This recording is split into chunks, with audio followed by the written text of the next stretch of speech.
What's up, Ranger fans? It's your boy Steve Cardenas, aka Rocky the Red Power Ranger, and you are listening to The Power Chamber. Morphin' time.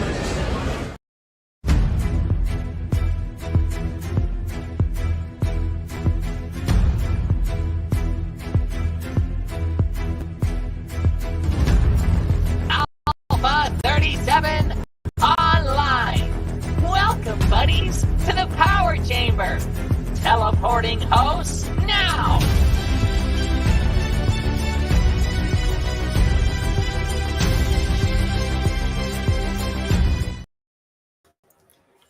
Hey buddies, we're live and it's morphin' time.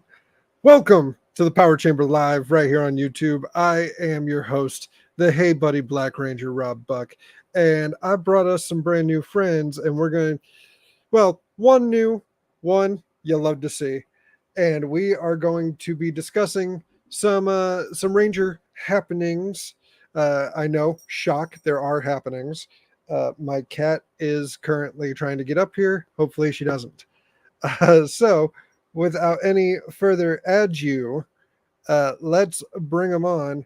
Ladies and gentlemen, of course, you know him from the Monster Island Film Vault. You know him from the Power Trip. You know him from Henshin Power V3.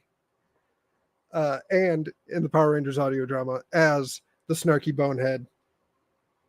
Please give it up for Mr. Nathan Marchand. I was going to say, where am I? Why am I not on the screen? Okay. I need to be on the screen. It took a second. I just want to say this interface is amazing, and I want to know how you did it. I know you said it was King Mondo. I'm like, oh, my new boss. Anyway, listen to the audio drama. That'll make sense. I was the cliffhanger. As A Squad Red once said, good doesn't pay. Also joining us from the Morphin Grid, the disembodied voice himself, ladies and gentlemen, Rizwan Merchant. Hey, how's it going, everyone? Yeah, I am the almighty voice, Rizwan. I just realized it's a good thing we're not going by our last names, because that would get a little confusing. We have Marchand and Merchant. And to make it even crazier, Marchand means merchant. Does it really? Yes, it does. I've looked it up. It's a French surname and it means merchant. So when I have you on the Tokyo Secrets podcast, that'll be very interesting because you say our last name with me and you say our first name with my co-host. How crazy is that? And you've had me on Toku Secrets before. You brought me on for Shin Godzilla because I was a popular guest, not Shin Godzilla, -1, Godzilla -1. I was a popular guest for -1. Sorry, I've also had people ask me to come on for Shin Godzilla. You're a very high in demand entity. Yeah. Just want to highlight people in the chat. Awesome. Mikey, how's it going? Oh, that's our guy. He's from the Anime Secrets server. He's one of our fans from Tokyo Secrets. Mm-hmm. Okay. Well, welcome aboard. I might have at everyone in my Discord saying, "Hey, I am live with the Power Chamber podcast. Oh, check us out." Actually, I probably should have done that. I should have done that on my Discord. I need more people in my Discord. I do too. What? Unfortunately, I'm lonely sometimes. The people who are there are active and they're cool and all. I just want more people in there. Oh yeah, your server's pretty fun. I like it. Yeah, like I said, I'm trying to get more people in there, but I'm also trying to share this out. I should have shared this out. I'm a terrible person. Get on my level, dang it. Are you in an audio drama playing a surprisingly popular supervillain? I think not.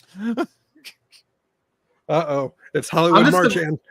I'm just the one that reviews it and tells people how awesome you are. Yeah. Well, yes. Thank you. Yes. The ego stroking is always good, you know. Yes, Marchand, I love you so much. Yes. Good, Marchand. Good, Marchand. Make more Snarky Bonehead episodes. Find a way to keep Find a way to keep Bony Snarky Guy in until Time Force or something. Yeah, well, the funny thing is, this is now not the only quote unquote snarky bonehead I play on a podcast. As a bit of a joke on Henshin Power V3, when we finished up our coverage of Kamen Rider V3, which, spoiler warning, when the titular hero finally confronts the great leader of the organization he's been fighting, who was supposed to be the same character from the original Kamen Rider, who was the head of that evil organization, he doesn't look the same anymore. He is now like an 8-foot tall skeleton. And I watched that before my co-host did, and I just wrote them back. It was like, well, that was certainly an ending.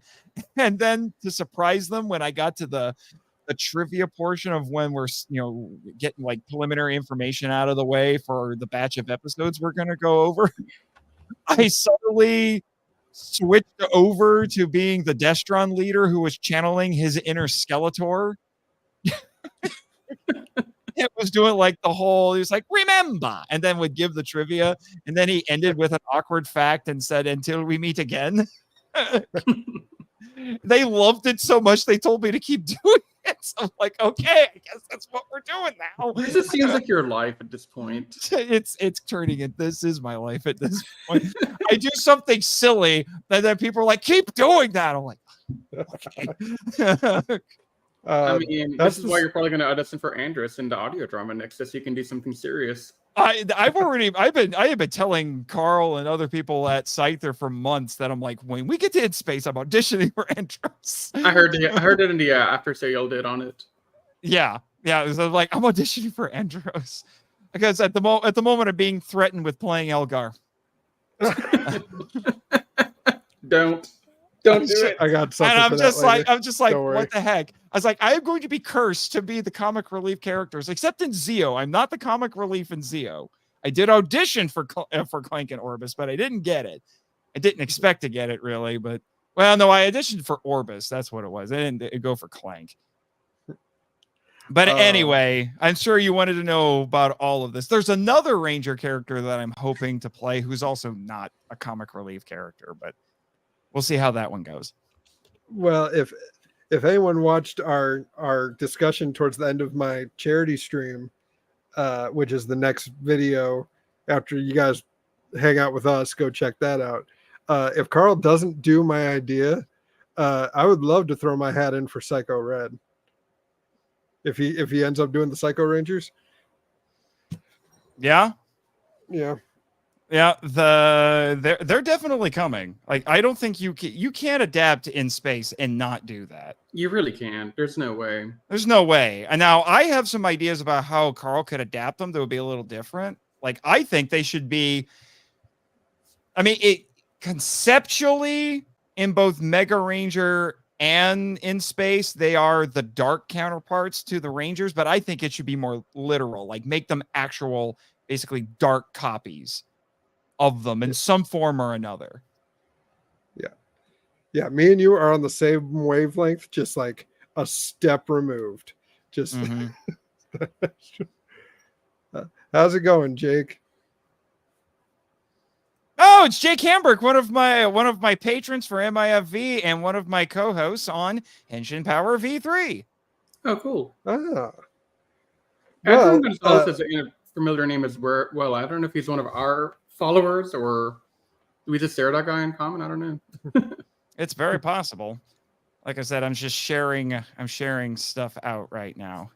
So bear with me. I am shamelessly self-promoting because that's what I do. While you do that, I will bring to attention in our description of the stream, because YouTube wants me to be more active before I can actually have a clickable link in this. Oh, good Lord. So we didn't hit our goal for our charity stream. But even if we did, we're going to keep it going till the end of the year.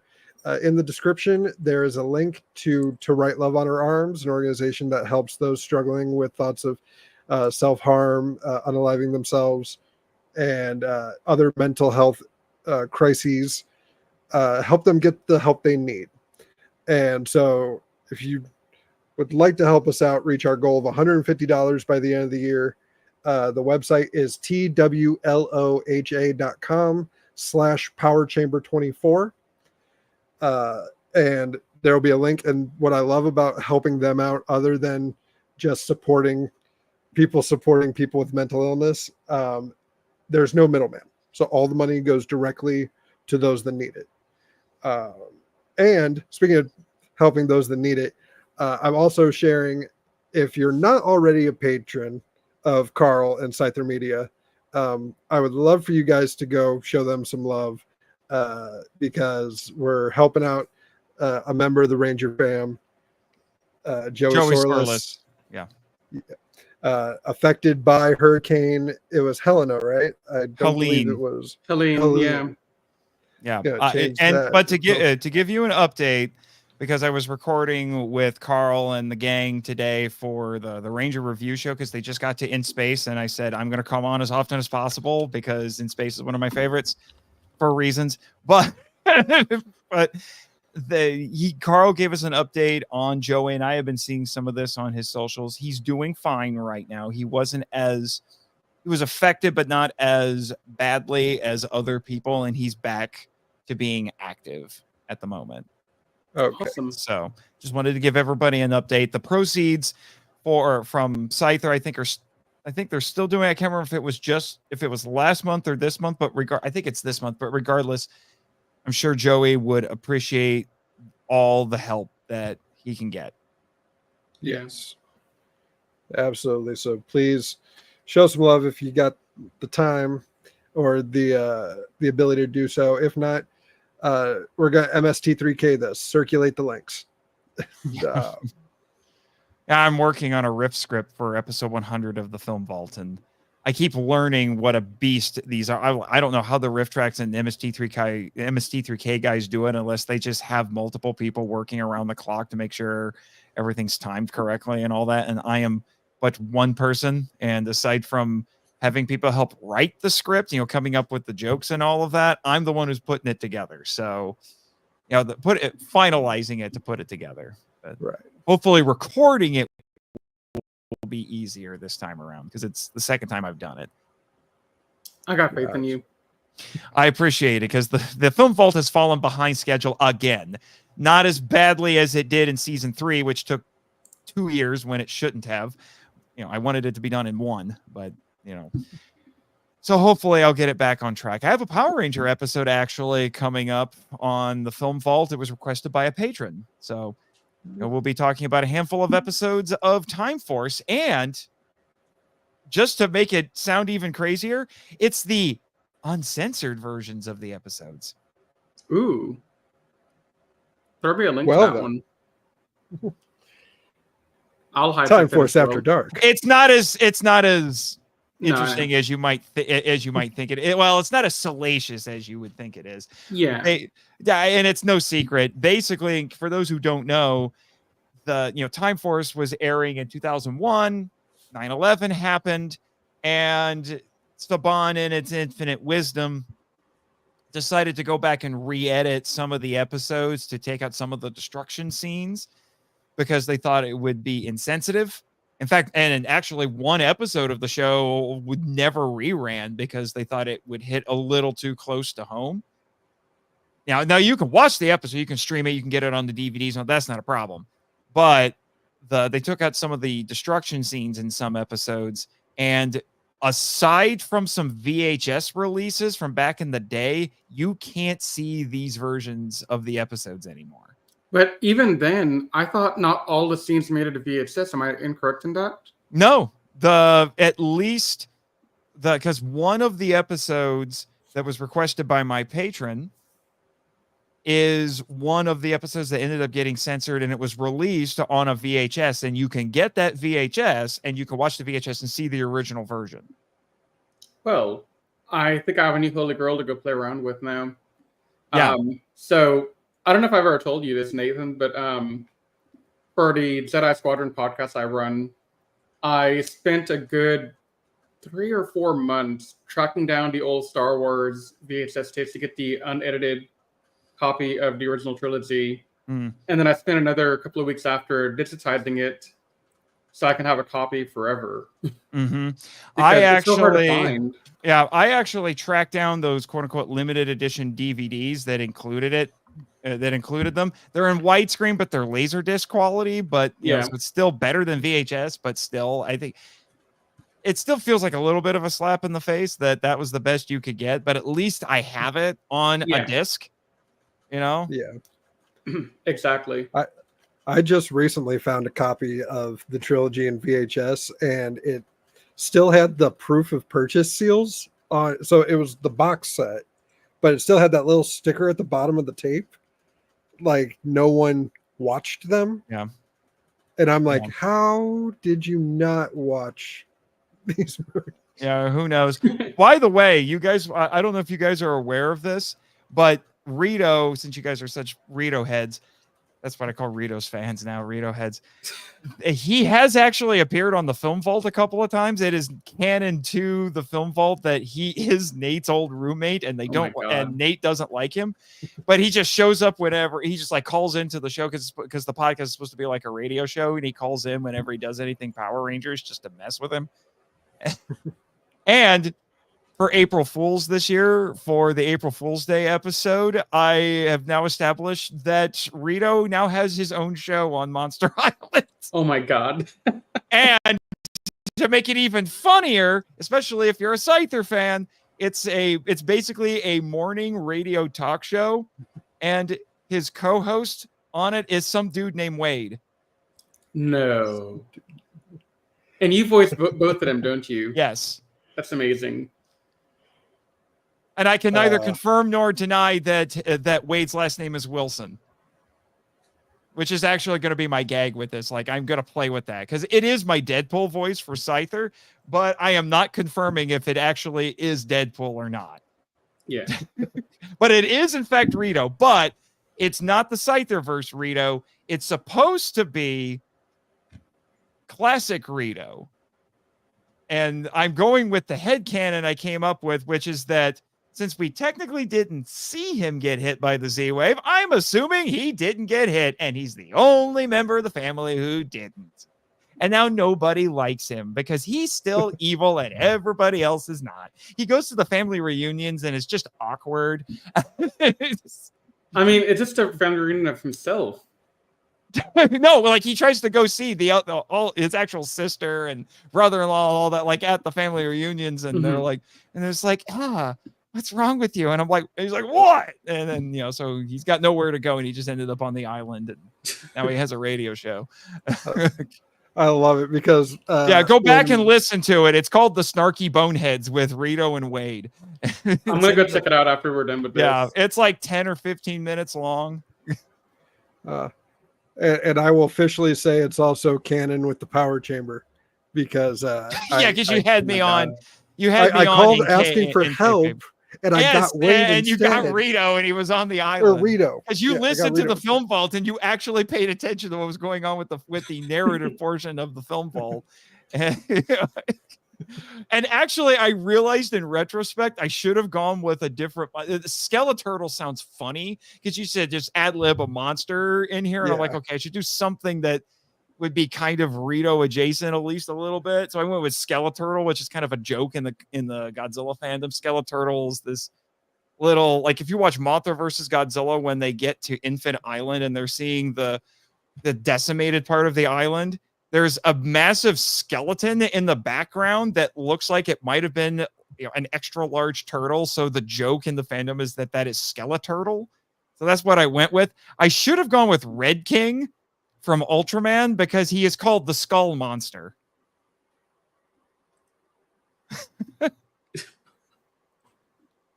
Oh well. I tried to find Skeleturtle. Skeleturtle was funnier though, I think. It's amazing how many search results you get when you just type in Skeleturtle. Yeah, like I said, it's become a bit of a joke in the fandom. I'm trying to figure out how to spell it right now. I'm gonna share this one just because of Skeleturtle. It's someone made a miniature on the website Hero Forge, where you can make D&D minis. Someone made a skeleton turtle. Is it? But is it the skeleton? It's not Skeleturtle, but look at this. Oh my god, Right. that's pretty great. Let me actually man. see. I'm gonna see if I can. I'm gonna look up Skeletor. We're totally wasting time, but We are. It's yeah, fine. but let me see if I can find. There's some. Okay, this is the actual. Okay, I found the actual Skeletor. Although it's really tiny, but because most of what I'm finding is fan art. Okay, that one's a bit. It's a black and white picture, but it'll work fine. Let me see. I think guests can screen share. I'm pretty sure guests can screen share. So I am so not used to being on the other side of StreamYard where I don't have the controls to do stuff. This is a very different look for me. Oh no, it's funny when my other podcast, We Love Rock Operas, there's 4 out of the 5 hosts are have access. We're admins on the team. So Mhm. the 5th one has no idea when we'll just switch each other out on the list. Oh, that is okay. Skeleturtle. Are you paying for the top tier StreamYard license or something? That is an off-stream question. Okay. I'm having to make decisions about that as well. Anyway, but that is Skeleturtle. Yeah. He's in the background of Mothra versus Godzilla, and I think Wikizilla did a joke video about it where they did they do kaiju profiles on their YouTube channel, and they did one for him as an April Fool's Day joke, and it became a thing. Oh, that's great. That's pretty awesome. I love it. So yes, that's what Rito was talking about. I have to go feed Skeleturtle. Love it. I think the best line I wrote for that sketch was, "Hey, you know what the best part about being in charge is? No lock on the mini fridge." Actually, to be honest, I think my favorite part of the whole thing was the awkward pause. The awkward pause, especially if you watch the video version, because it's just like picture of Rito, you. Picture of Rito, you. I might put that intro up on YouTube just so people can see it. Because I'm just glad that you got your own screenshot of Rito, because that's not a Rito image I typically see. which I'm surprised by, because that's his first scene. Yeah. Yeah, so I'm surprised no one. You would be shocked by the lack of images and GIFs of Rito. I've had to make my own. I made several reaction GIFs of Rito just to have in my phone in case I need them. Yeah, Rito is underappreciated. He is. So I you're wanted a Lightning Collection Rito so bad. So bad. At the Come on, moment, I Playmates. think I have the only two at the moment. I think I have the only two figures of Rito that were ever produced. One is the old school Bandai, which the one I have is actually still in its packaging. And the other one is the Super 7, which is a little thing. So I'm a little Super 7 made one? Huh? Super 7 made one? Yeah, hold on a second. I've never seen that.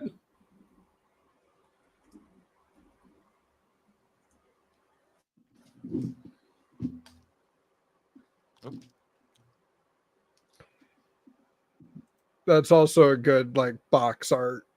For That is actually a really cool for box. Rito. Yeah. Mm-hmm. It's a good What was figure, too.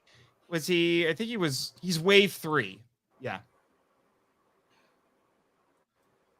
And I'm thinking I might get a loose Bandai figure just so I can put him up on display. I wanted to get it like a little shelf, put it up on the wall, and have all my Scyther characters hanging out. So That'd be Rito, awesome. Deadpool, and Johnny. Rito and Deadpool playing poker. Johnny just like, what are you doing in my house? And then Johnny's gonna probably like flame on, and he's like, "I'm gonna burn you," and then Rito's just like, "A little late for that." Deadpool will probably say the same thing. He's like, "You're a little late for that. You're a little late for both of us on that." By the way, go ahead and try. It'll just all grow back. It's the curse I bear.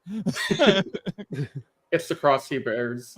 But I know people keep comparing Deadpool and Rito, probably at least in the Scyther fan base, because I play them.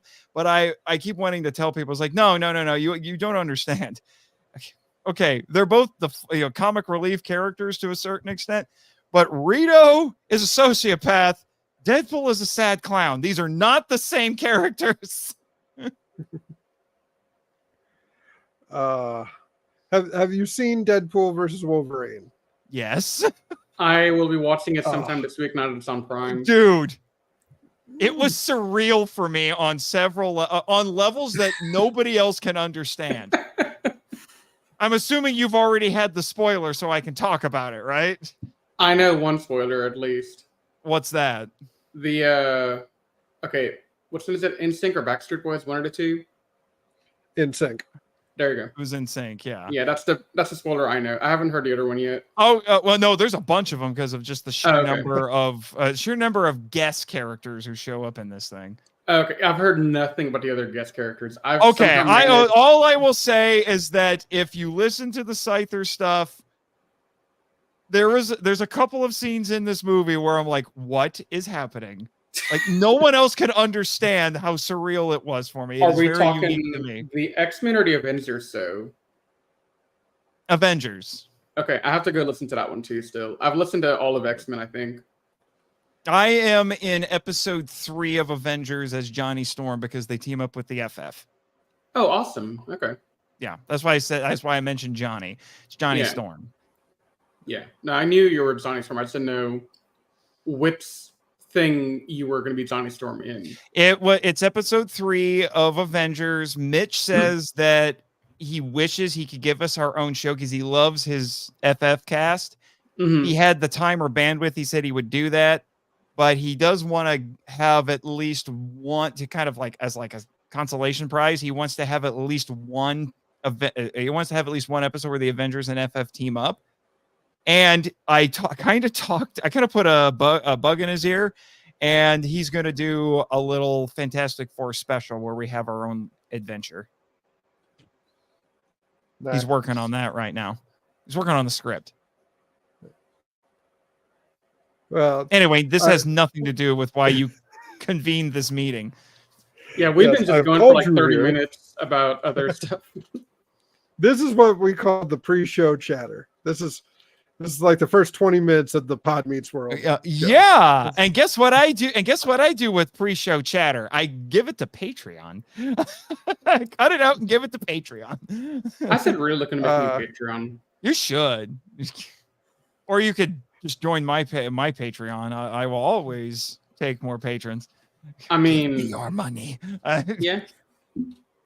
If you do it now, you're going to have hundreds of hours of bonus material to go over. There we go. Just want to thank Jake real quick for the compliment. Thank you. And kudos to King Mondo and the Machine Empire for creating this new logo and this new layout for going live on Yeah, but I hate to disappoint you. It's only the second best Tokusatsu podcast logo out there. Have you seen Henshin Power V3? It's kind of epic. I will. It's Stan Lee. First, we gotta make the logos fight, and then they'll team up together. Dude, my logo has 4 characters on it. Have fun.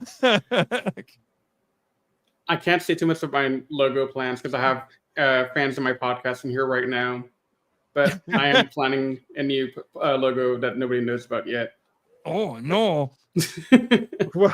What's and it's all they're going to get now. I got the weirdest comment when I was we made a funny little trailer to promote that we're going from Kamen Rider V3 to Ultraman 66 now. Mm-hmm. So we put this funny little trailer, and I'm like, hey, that's what we're doing, even though we've been saying that like every episode. And I was posting up there, and there was some dude in one of the Facebook groups where I shared it who just made this weird comment that I don't know how to take, where he's just like, wow, seeing Ultraman with the Toei characters, because there's Kamen Rider 1 and Space Sheriff Gavin on the logo. It's like seeing Ultraman with the Toei heroes is like seeing, well, how did he put it? It's like seeing like a Marvel character with the Justice League. And I just wrote, yeah, it's cool, isn't it? And he's like, not really, or something like that. Like he's like a non-answer that wasn't really positive or negative. And I'm like, what's your problem? Wow. Meanwhile, zero comment about Green Ranger Tommy being in the background, but okay. It's Tommy. We know he's going to be there. It's Tommy. So speaking of Power Rangers. Yeah, speaking of Power Rangers. So I'm a member, and I first made contact with Mr. Marchand on the Power Ranger Legacy Facebook group.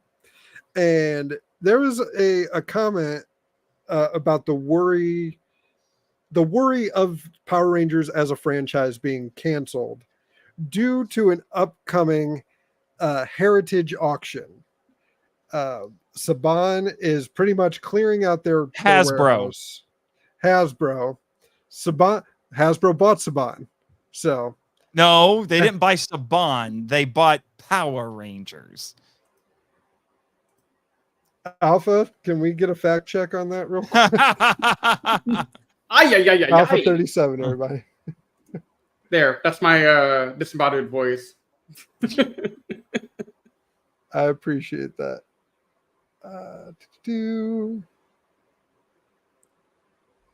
I can't find anything. Alpha, you're on the fritz. Go recharge. As long as he's not talking jive, we're good. Yo. That's a nasty thing there. I don't know how to do his voice, dude. I got stuck at the yo-yo. It's basically Raphael from the Ninja Turtles, but like not as cool. So Raphael like, didn't rap. Tommy. Yeah, I was going to say Raphael doesn't do that. That sounds more like a Michelangelo. Like if any of the turtles are going to be a fan of rap and try to do rap songs, it's going to be Mikey. Yeah. Fair enough. Why I'm getting into this, but you have several podcasts where you delve into kaiju, tokusatsu, and all things nerdy, and you're questioning this. I am a nerd among nerds, okay? He is. But yeah, a lot of people are concerned because Hasbro essentially liquidated their warehouse.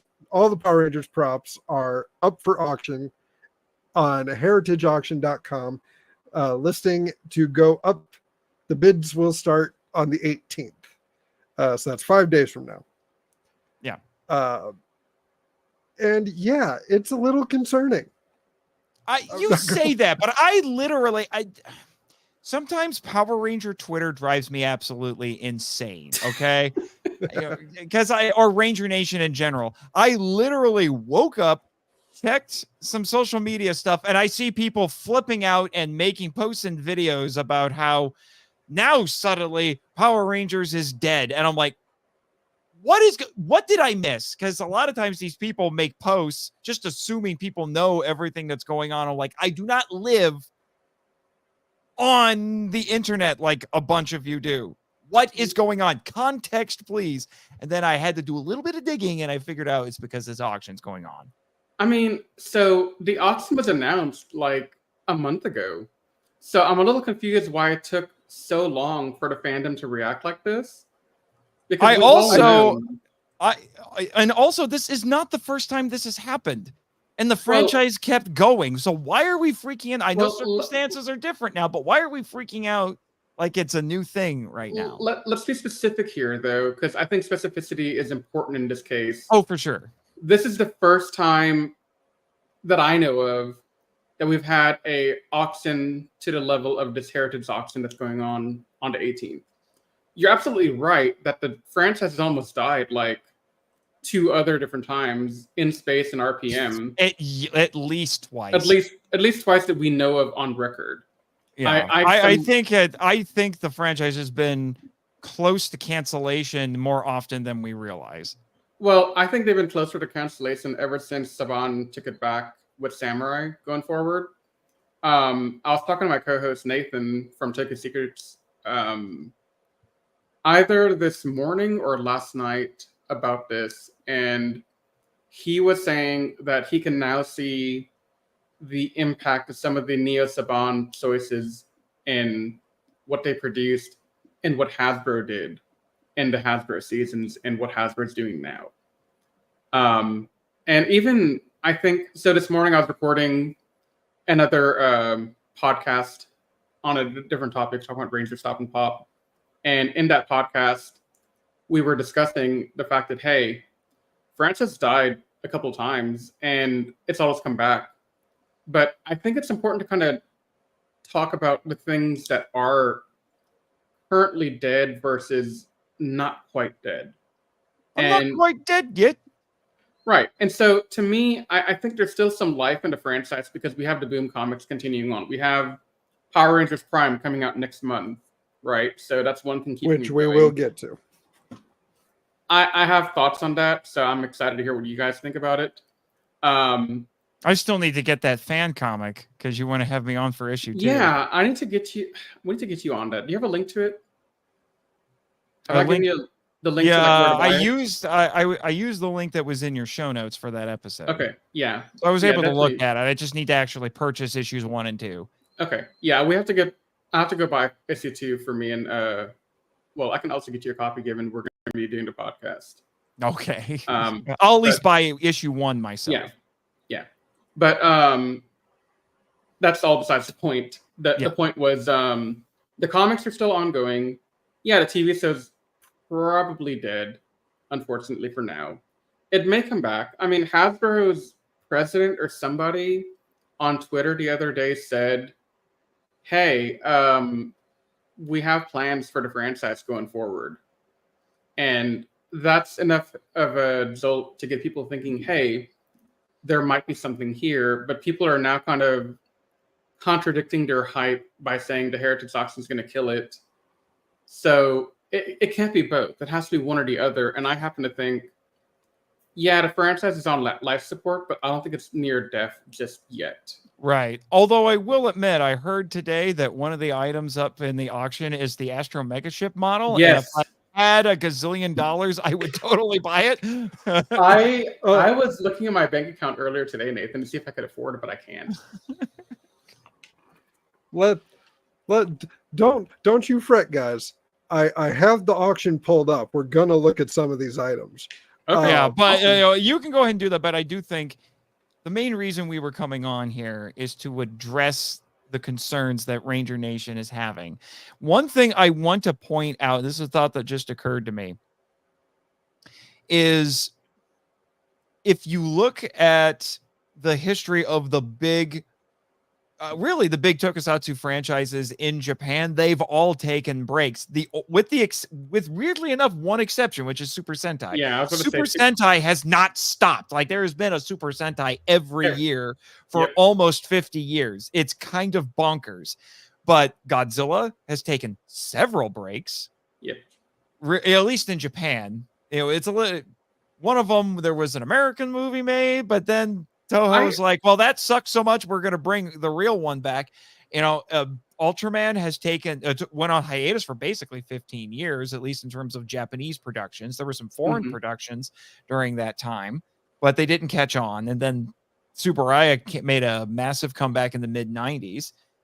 The Kamen Rider went away for Kamen Rider went away a couple of times for several years. And the second time it was gone for nearly a decade. Yeah, and at least in terms of television production, there's still other things being made like mangas, a couple of movies, an unfortunate Americanization, and but now for almost 25 years, there's been a Rider show on TV. So it's possible that Power Rangers could go on hiatus for a couple of years and then make a comeback. To be honest, I was saying during the height of the Power Trip that it might be in Power Rangers' best interest to take a break. Now, I do want to play devil's advocate for a second here on that, Nathan, because you bring up a really good point that, yeah, Kamen Rider took a huge break. Ultraman took a break. The Kaiji world took a break at several points as well, from what I've heard from you guys. Yeah. For nearly a decade, from 75 to 84. Yeah. Then basically 95 to 90 to 99, if you don't include the American film, but that's what brought it back. And then it took a break for about 10 years and got revived by an American film. Yeah. In terms, if we're talking about the Godzilla series.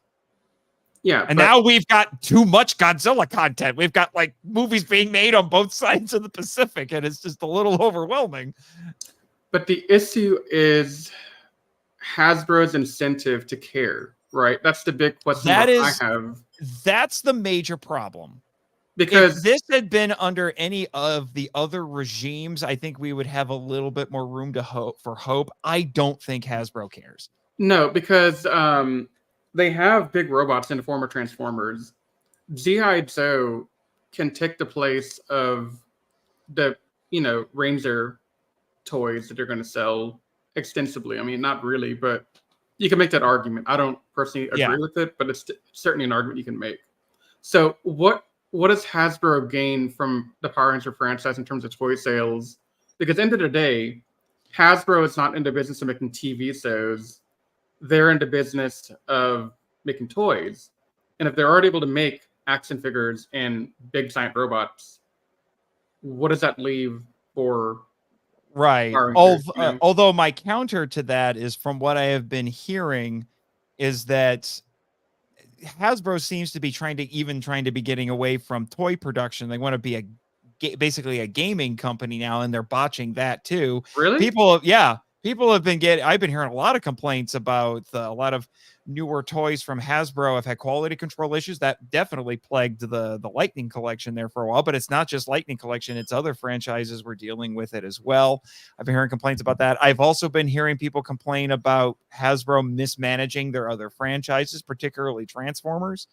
And, so there've been a lot of complaints all around with Hasbro, because it just seems like Hasbro just wants to be in the business of gobbling up IPs that they may or may not use. And Power Rangers was on that list. And I'm going to be honest with you, and this might be a bit of a hot take for some people, but not so much with the media that's been getting produced, because a good chunk of the height of like the Boom Studios comics was during the Hasbro era. The comics are kind of split between Neo Saban and Hasbro, but regardless, I would go on record, especially with Hasbro's attitude toward the franchise, that the Hasbro era might be arguably the worst era of Power Rangers, because, and I'm gonna be that guy. I've said this on the Power Trip. Beast Morphers was actually pretty good, not the best Power Rangers, but pretty good. And Once and Always is the one piece of like S-tier media to come out of, in terms of the television side of things, the one S-tier piece of media that's been produced during the Hasbro era. Dino Fury was all right, and the less said about Cosmic Fury, the better. But and see, that's where you and I will disagree, because I thought Cosmic Fury was actually pretty good. Yeah, well, that's fine. That's fine and all, but it seems like Cosmic Fury is pretty divisive. Some people really didn't like it. Some people thought it was fine. And but mind you, I do understand why people didn't like Cosmic Fury. I completely get it, and I support it. It's just, Right. But my argument on the Power Trip is the main reasons why Beast Morphers, and especially Once and Always, turned out as good as they did was because the people who worked on the show before at its height had a hand in it. Hasbro inherited Beast Morphers. It was started at Saban. And it's then the Wild Force conundrum again, right? Yeah, it's not quite as much. With Wild Force, the show was already on the air and had been produced. And then then Disney purchased it in the middle of the season, which is why the back half of Wild Force aired on ABC and not Fox. Yeah. So that one was different. So yes, Saban produced Wild Force, but the transition was happening there. So the first true, I still consider Wild Force to be part of the Disney era, but because it doesn't feel quite as of a piece as the previous Saban series. But Yeah. I will say that, like, if you want the first true Disney era show, it's Ninja Storm, and it very much feels like a Disney show. It does. Wild Force is kind of in a murky middle because it's like equal parts both in some places. But they had started pre-production on Beast Morphers when Hasbro made the purchase. So they weren't as far along, but it had already been started by Saban, and then Hasbro took it and basically finished it. So I think that because, and yes, the Neo Saban era was awful, other than Dino Charge, but the people at Saban did care about it, and they just weren't making anything good. And then people came along and did what they did, and finished it. Once and Always had input not only from the original cast members, but also from Jackie Marchand, no relation, I think. I have interviewed her on the podcast, and the main reason and actually she told me, like, she said there were two reasons why I got her on the podcast. We share a last name and we're both writers. I mean, hey, it's a good reason to get her on. I was like, I was so just, my mind was blown when I got that interview.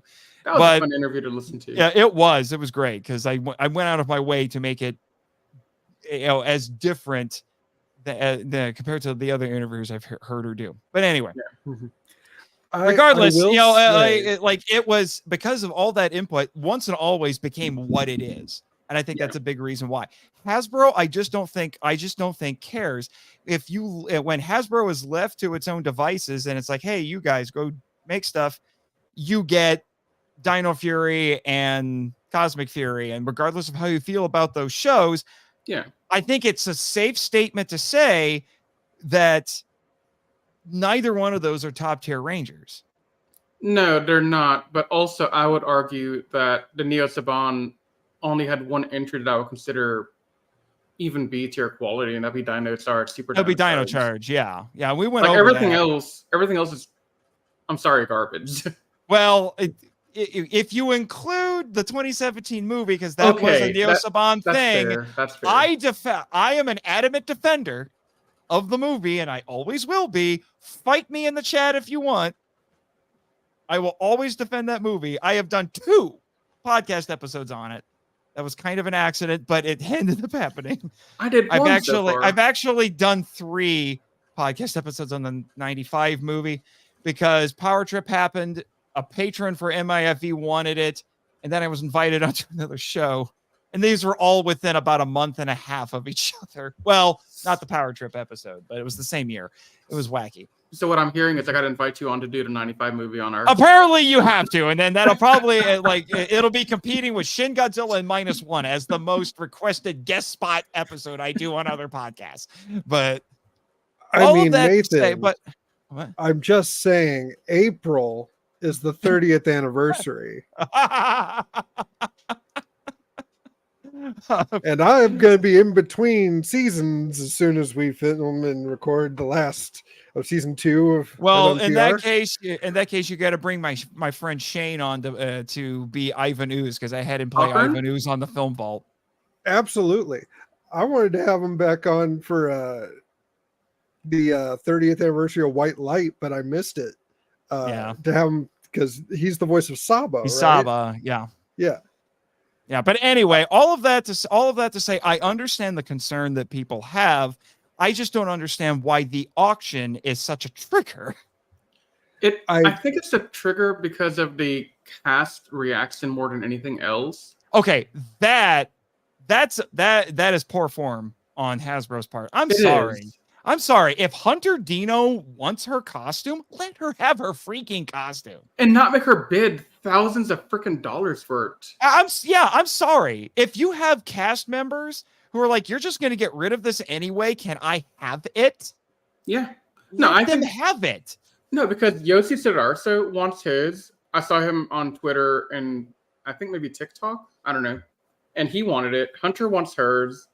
Campbell Cooley wants he wanted one of his monster suits. I forget which one he said. But he's a prolific monster actor for many seasons post, like, the Disney era. So I mean, there's interest from people that want it. So I think, yeah, you're right. Hasbro really dropped the ball here on that. But at the same time, from in their defense, which I hate to do, but I do want to bring up the point without actually agreeing with it, they are a business looking to make money. I understand that. And I hate that argument so much. Now for those of us that are not caught up on the Hunter Dino of it all, I have not heard this. Okay, so she has been going on Twitter for the past several days saying, "Hey, I wanted my costume." It's her Cosmic Fury costume. She's like, "I want my costume from the show, but they're just gonna sell it. And I guess I'm gonna have to bid on it like everybody else." Like she's saying, like, I'll bid on it because I want it. And I hope she wins. Like, I truly hope she wins. I wish she didn't have to bid on it, but I hope she wins. Agreed. And I will throw in some little trivia that I learned at Ranger Stop and Pop this past year. So most of the Dino Fury cast was present at the con, minus Ollie, the blue Dino Fury. And they had a in-suit photo op that me and my Nathan were able to get a hold of one of the tickets for.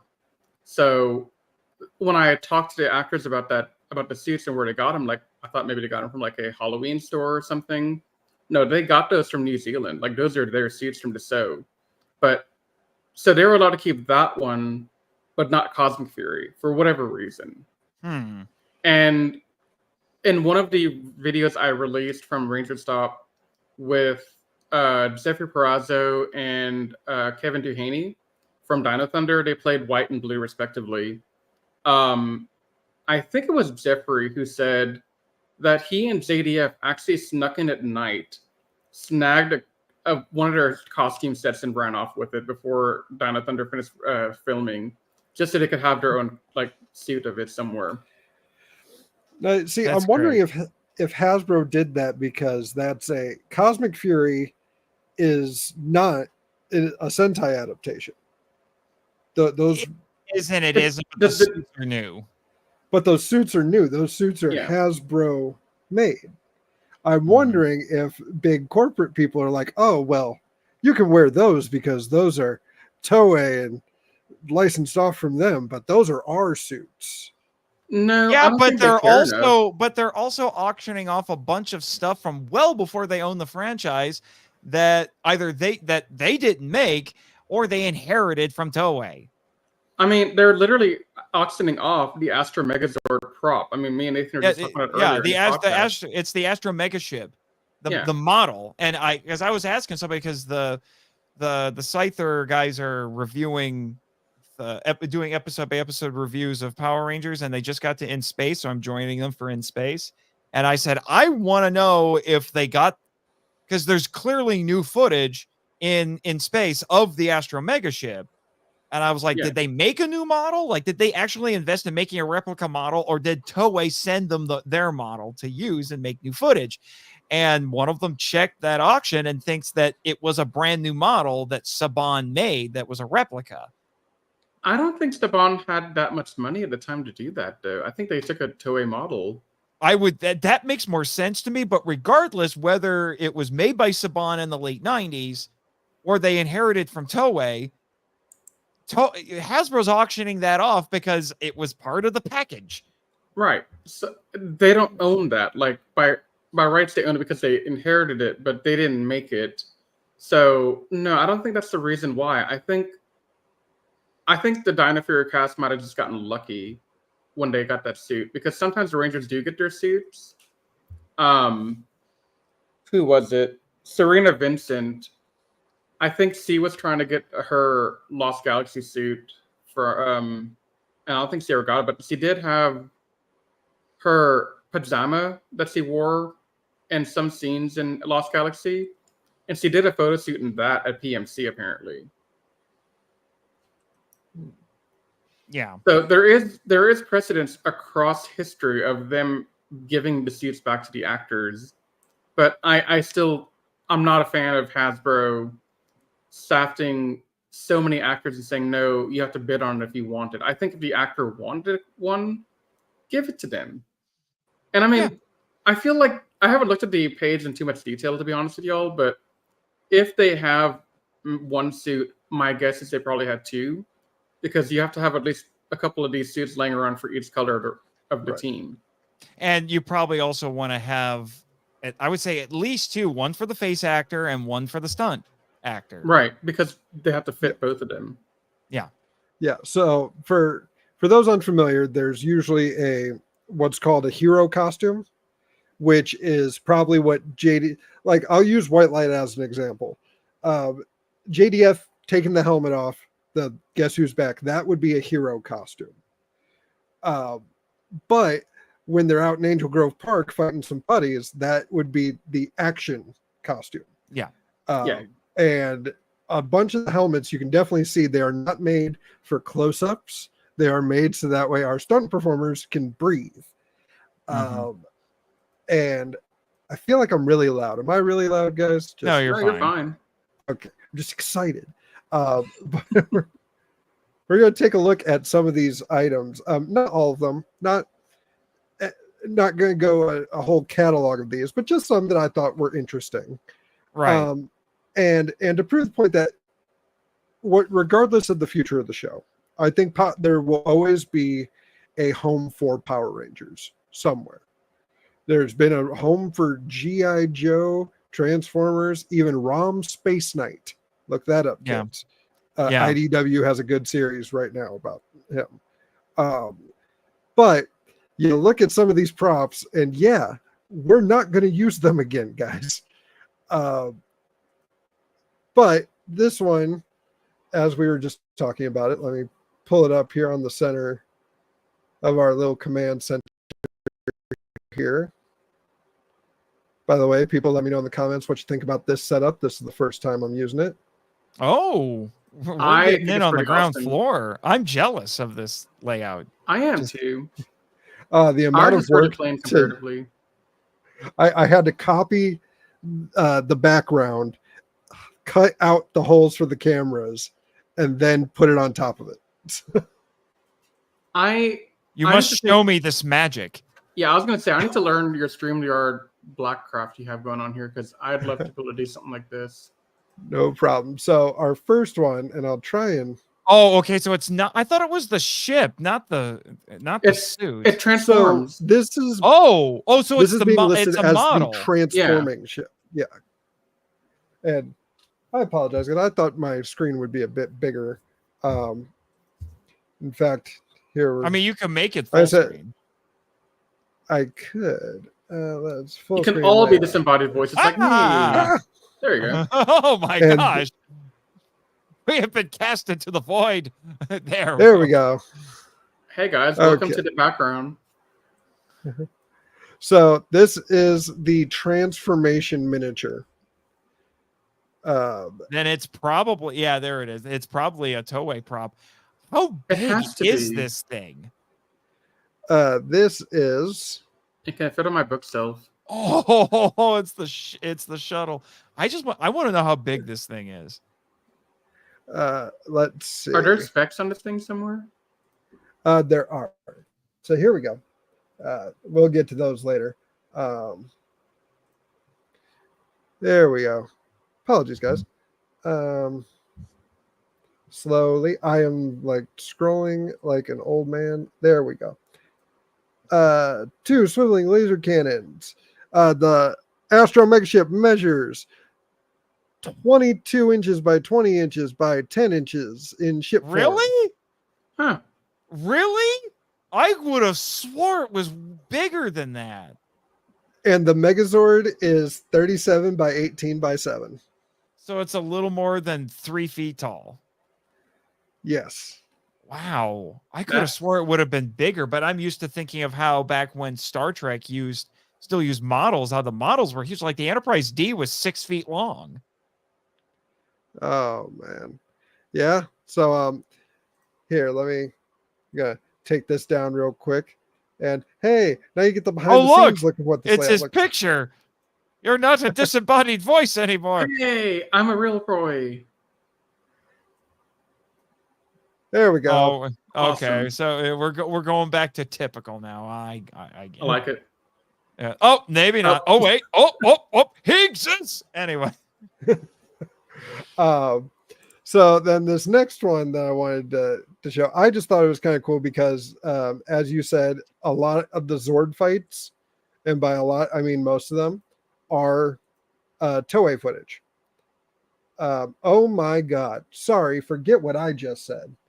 I didn't realize they were putting these up. What? It's not just Power Rangers, folks. Here, Oh, this is the Beetleborgs nightmare. stuff? They're selling they're selling the Masked Rider suit too. I've seen pictures of that. Wait. Oh my God! I didn't realize they're selling that. Ladies and gentlemen, for those of you that didn't know, this is Teenage Mutant Ninja Turtles: The Last Mutation. I mean, we don't want to talk about it, but I mean, at some point I do want to talk about it, but not right now. Power Rangers in Space Episode 2. Just 4. Appropriately named Yeah, Shell 4. Shocked, which I love Episode 4. because Shell Shock was a ripoff of Turtles.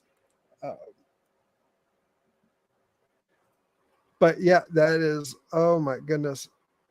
This guy. That is hilarious. I didn't even know that was a thing. Wow.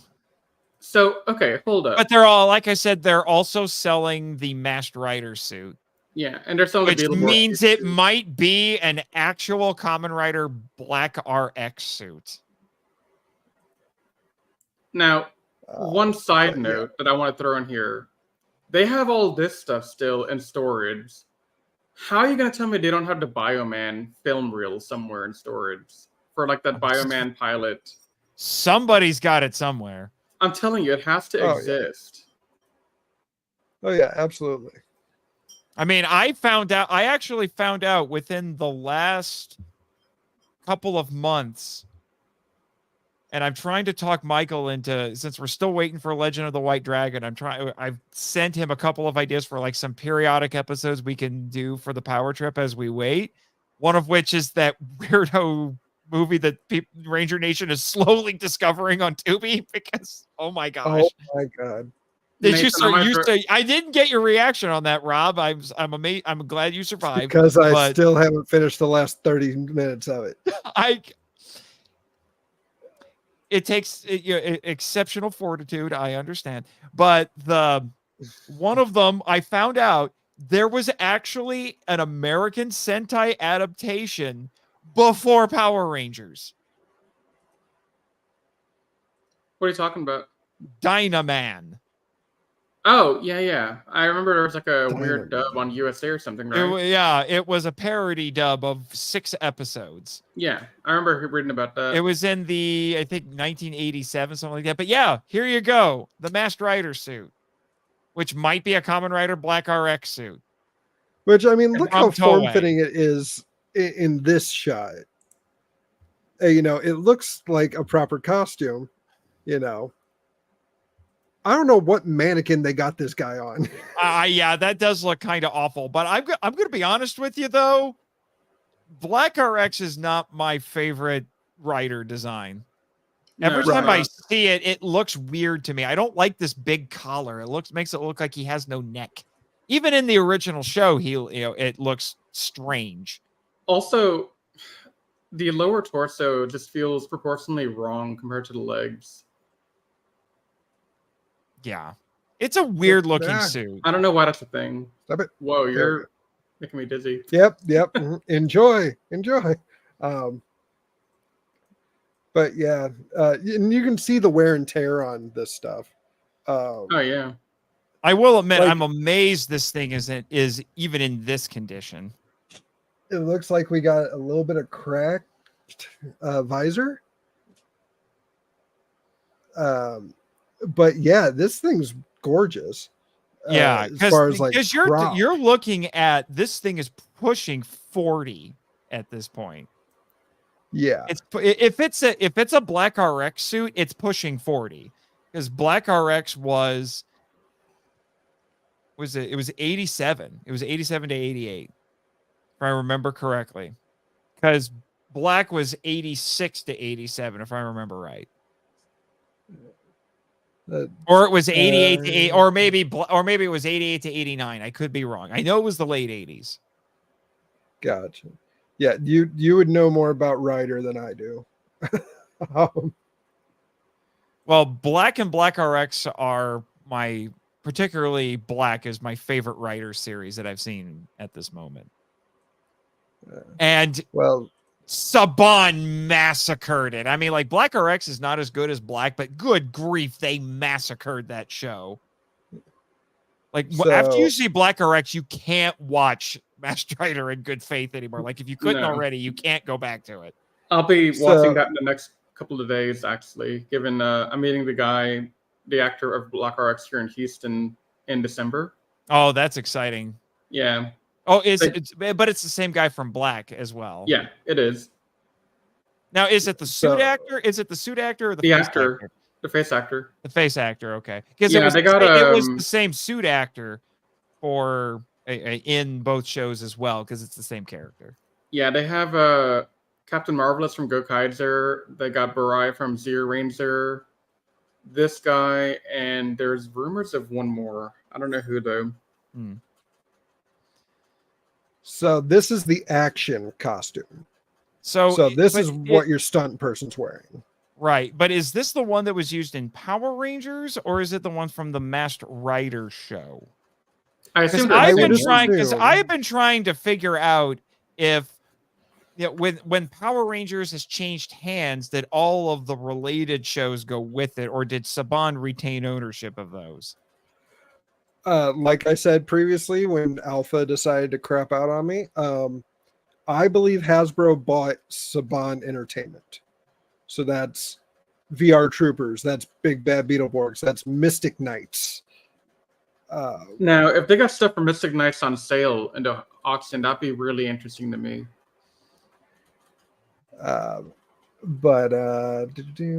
Then this is a second action costume minus the helmet.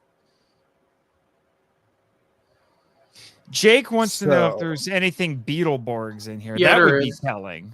They do. Then maybe they did buy the entire Saban produced Tokusatsu library. No, because I've seen photos of them selling some of the B-Fighter suits. I forget which ones. So we're just gonna.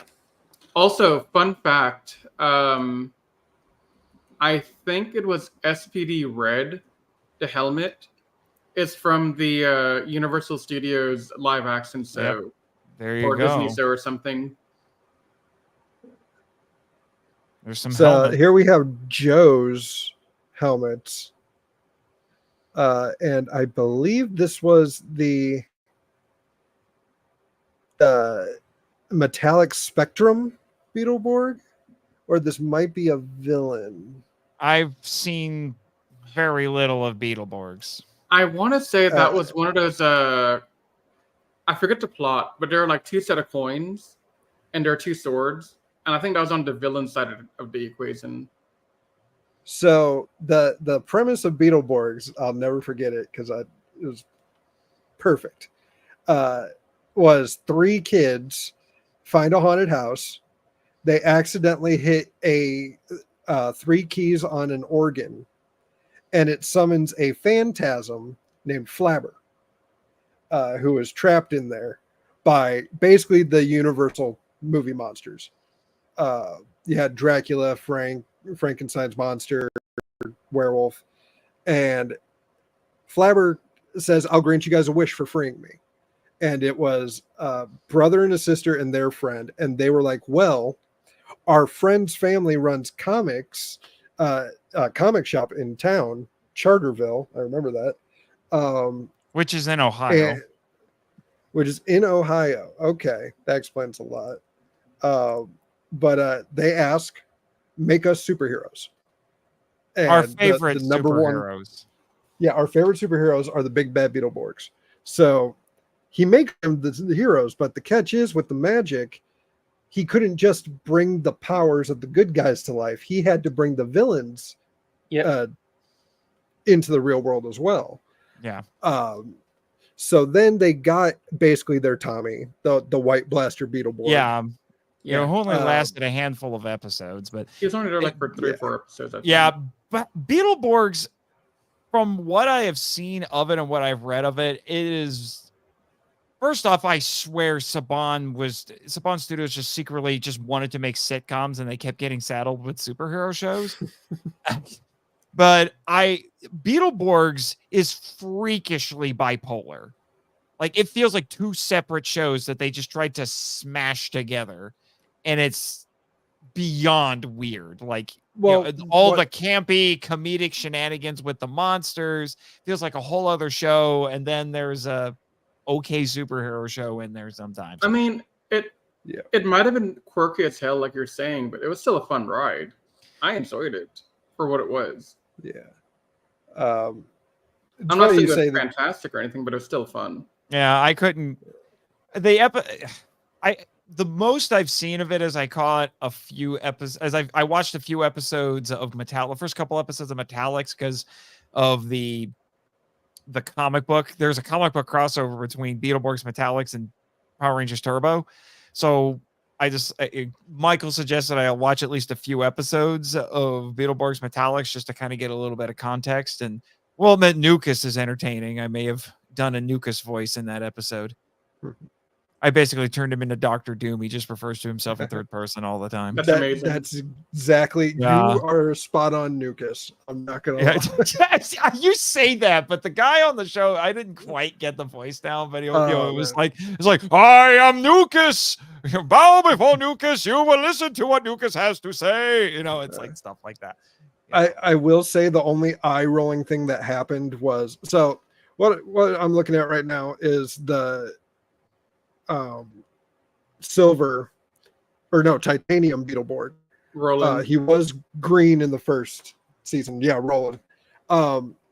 So Nukas sabotages for those of you that haven't seen it, he sabotages the first bad guys. And gets them all killed. But that means that the powers have to go away.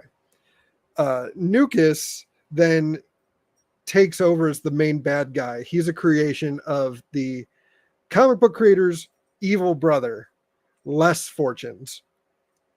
Less than Art Fortunes were their names, I think, right? Yeah, Art Fortunes was the creator of Beetleborgs. Yep. Les Fortunes created the Crustaceans. Great. I'm amazed how much I remember about this TV show since I haven't seen it in 15 years plus. But the most convoluted part of it was Joe, switched actresses between season 1 and season 2. Yeah. And rather than be every other TV show that just kind of accepted it and was like, oh, this is the new person now. They made it so they were all put under a spell, and then she was rendered invisible. Flabber then, I apologize for geeking out about this because it's all flooding back to me. Flabber got her back visible, but she looked different because it's a new actress.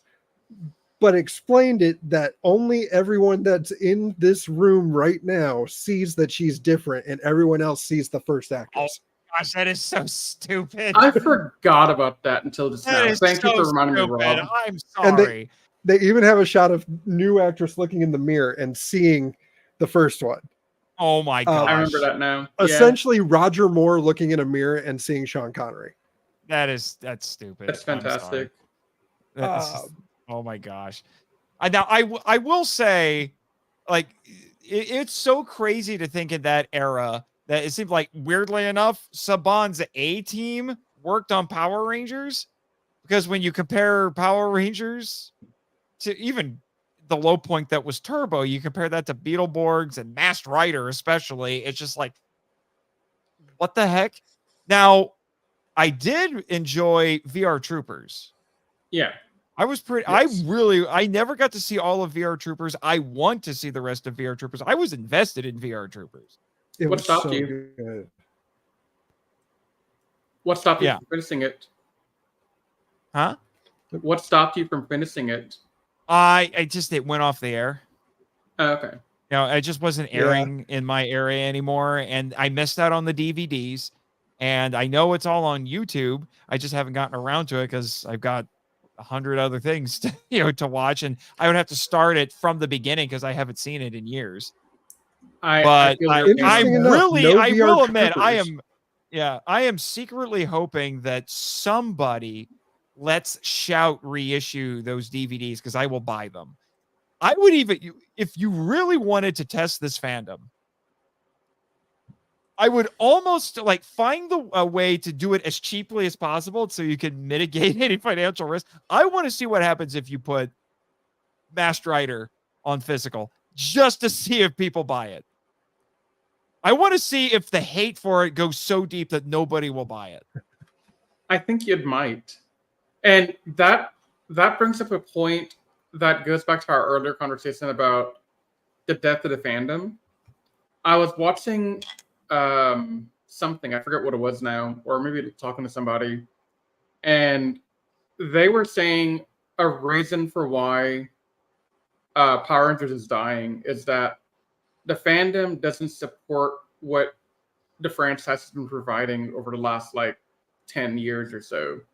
Like, yeah, okay, so maybe Hasbro didn't do as well with Dino Fury, Cosmic Fury, but we should have at least supported it to tell Netflix and the producers, hey, we like the franchise, we want to continue supporting it.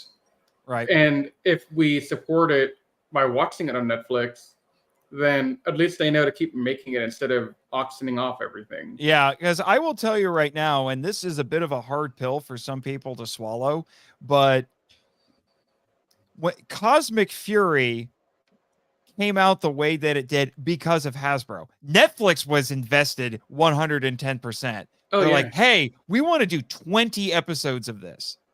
Okay? Because Netflix is trying to get itself a franchise, and they wanted that to be Power Rangers. Power Rangers was an option that they tried to pursue. And like, we want to make 20 episodes of this. Just, we'll pay for half of it. All right, Hasbro, you just give us the other half. Hasbro said you get 10. Yeah. And we're not paying for it. And they're like, really? Okay, I guess we'll just fund the 10 episodes ourselves and you won't pay for the other 10 that we want to do, which explains a lot of the things that happens over the course of that show. Yeah, this is why Cosmic Fury had so many weird things in it that didn't make sense. Yeah.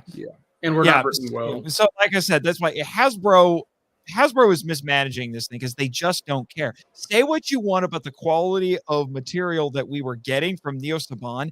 I still, even though they were lazy in Neo Saban, but you could tell they still, like, Haim Saban still cared. Yeah. He was just being lazy. And even during the Disney era, even though I don't think Disney, I don't know if it's necessarily because Disney Disney hated Power Rangers. I just don't think they knew what to do with it. I think they just, I kind of wonder, I guess they did buy it outright. I'm not sure if it was a part of a package deal. I don't know. They just didn't know what to do with it, but the people working on the shows were passionate, and that's what kept it going, even though Disney was slashing their budgets, and they're like, we don't know what to do with this thing. I think the problem is Disney is only being identified as amazing today. I think when it was coming out, into the thousands or whatever, I don't think as many people were watching because nobody could keep track of the schedule of when things are airing. Mm-hmm. Like RPM, who the hell's going to get up at 4 or 5 o'clock in the morning to watch that? Yeah, there was, like I said, there was some mismanagement on it, but I think one of the main reasons, reason I brought that up is when you're talking about that, Riz, I've noticed, especially since I started getting deeper into Ranger Nation, thanks to the Power Trip, getting more involved in it, and then obviously being involved with Scyther and things like that. I have come to the conclusion that probably more than any other, at least the American arm of it, more than any other tokusatsu fan base, other than maybe Godzilla, because this is true of Godzilla, the Godzilla fandom as well. But Power Rangers seems to me to be very factional, and I hate the fact how factional it is. And one of the big factions, there's two of the biggest factions in it are the MMPR only crowd and the anti-MMPR crowd. And that's where a lot of bickering comes from. And I'm a little tired of it because I mean, I get it. If you only want to be interested in certain parts of a massive franchise like this, I get it. But why do we have to create so much drama over this? And it boils down to the fact that Hasbro looks at what's popular because they're a business and they're like, MMPR makes us a lot of money, so we're going to lean into that. But then you have these younger or newer fans who are like, I don't like MMPR. I like the newer stuff. So make me stuff, but they're like, yeah, but you don't buy as much stuff. Right. But these older MMPR fans, they've got more disposable income. They're buying the stuff that we give them. Yeah. Okay. That's what's selling, because that was, regardless of how any of us want to feel about it, MMPR was the peak of this franchise in terms of popularity. Maybe not in terms of ratings. I've heard that In Space toward the end actually had some of the best ratings, even better than MMPR. But it's still, even if In Space had better ratings, that was the franchise at its peak of pop culture magnitude at that point. That's why in particular season 1 of the show is so well remembered. There are most people know who Rita Repulsa is in some form or another. And if you ask them what are Power Rangers, that's what they're going to point to. Season 2 with Zed. Yeah, Zed's popular with the fan base, but not as many people know who Zed is outside of the fan base. He's still fairly noteworthy, but you start having diminishing returns in terms of pop culture notoriety. It's to the point where a lot of people are surprised to find out that there's been a Power Ranger show on TV for 30 years. Yeah. They didn't know that. They thought Power Ranger was just a 90s thing. Yeah.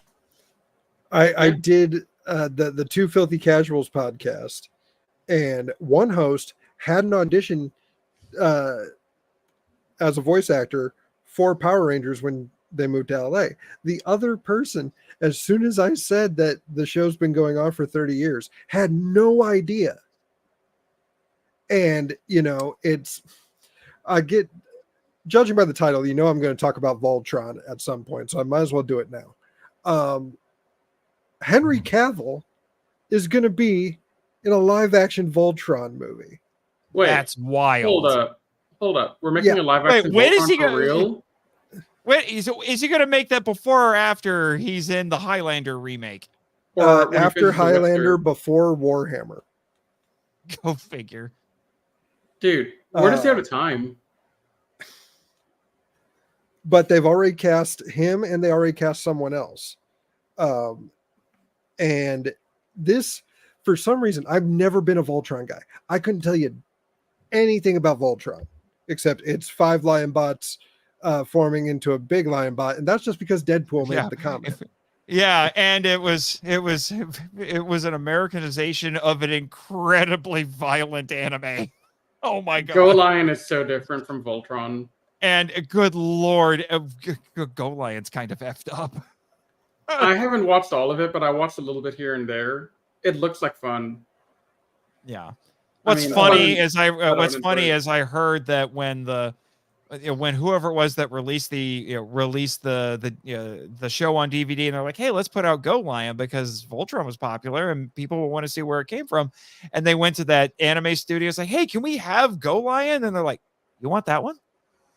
We have better mecha anime. And they're like, no, you don't understand. They'll buy it because it was made into Voltron. Okay, fine, whatever. Give us money. But the news of that. Awesome.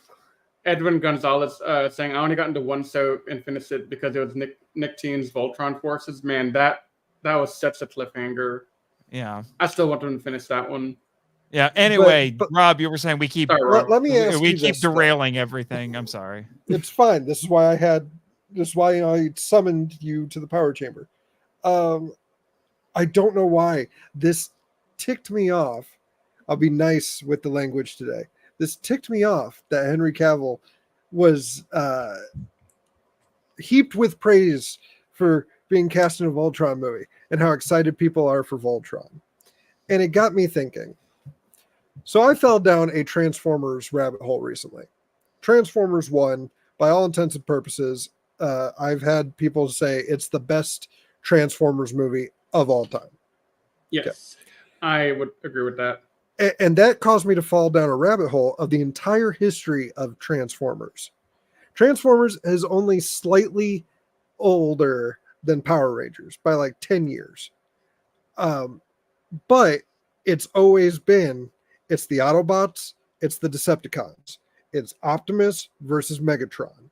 And at some point, you got to deal with Unicron, and Bumblebee is, or Starscream is somewhere scheming.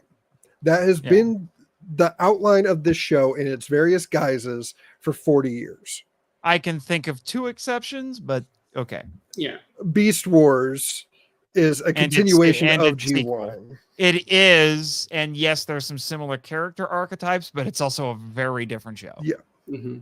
Especially Beast Machines, that sequel, that is such a bizarre show.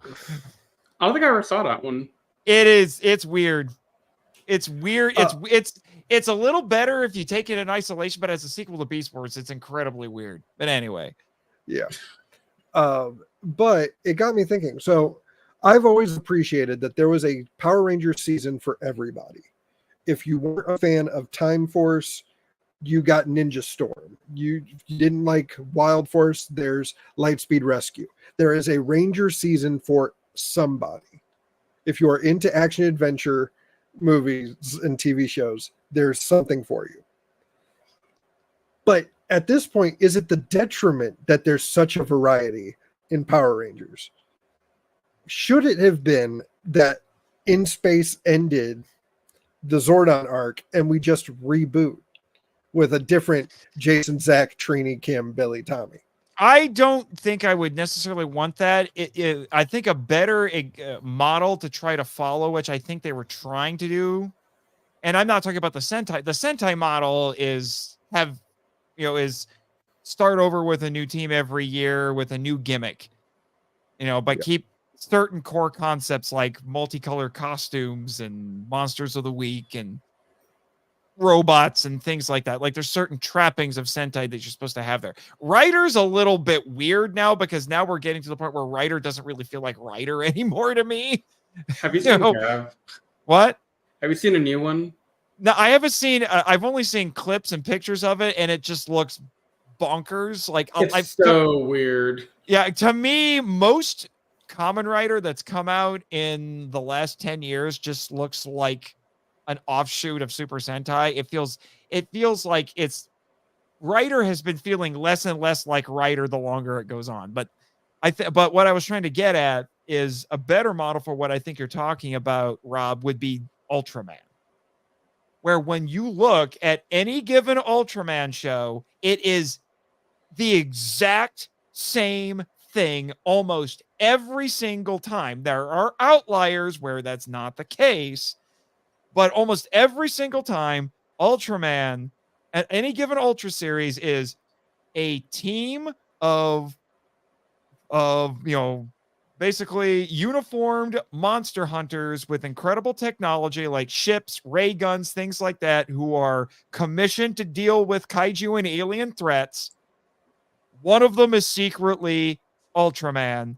And when they can't handle the problem anymore, that member of the team slips away, gets his transformation device, turns into Ultraman, deals with the problem. It's almost every single Ultra series is that setup. What makes it work is the details within that setup. Even though it's the exact same thing, they fill it in with interesting characters, different monsters, different kinds of stories that all play within that framework. Even though you would think that framework might be a little too confining, but it's actually allows for a lot of crazy things to start happening. And, you can get very different sorts of shows. You can have Ultramen who are alien beings who bond with humans who are on the verge of death or whatever. They do something heroic and the Ultraman saves them at the last moment and says, "Hey, I need your help. Let me bond with you so we can go take care of stuff, or I'll save your life, but I have to bond with you to do it." Some Ultramen are the Ultra beings who just take human form. And then they transform from their human form into the Ultra form to go fight a monster or an alien. And even in some cases, the Ultraman's not even an alien. He's some sort of ancient being from Earth, but it's still the same sort of setup. And there are, like I said, there are outliers. Ultraman Rising doesn't have the a science patrol team in it. What is it? There's one, I haven't seen it yet. I'm trying to remember what it is. I want to say it's Ultraman Ginga. It's Ginga or Jeed, I think, where the Ultraman isn't even a member of he doesn't have a science patrol. He just does what he does.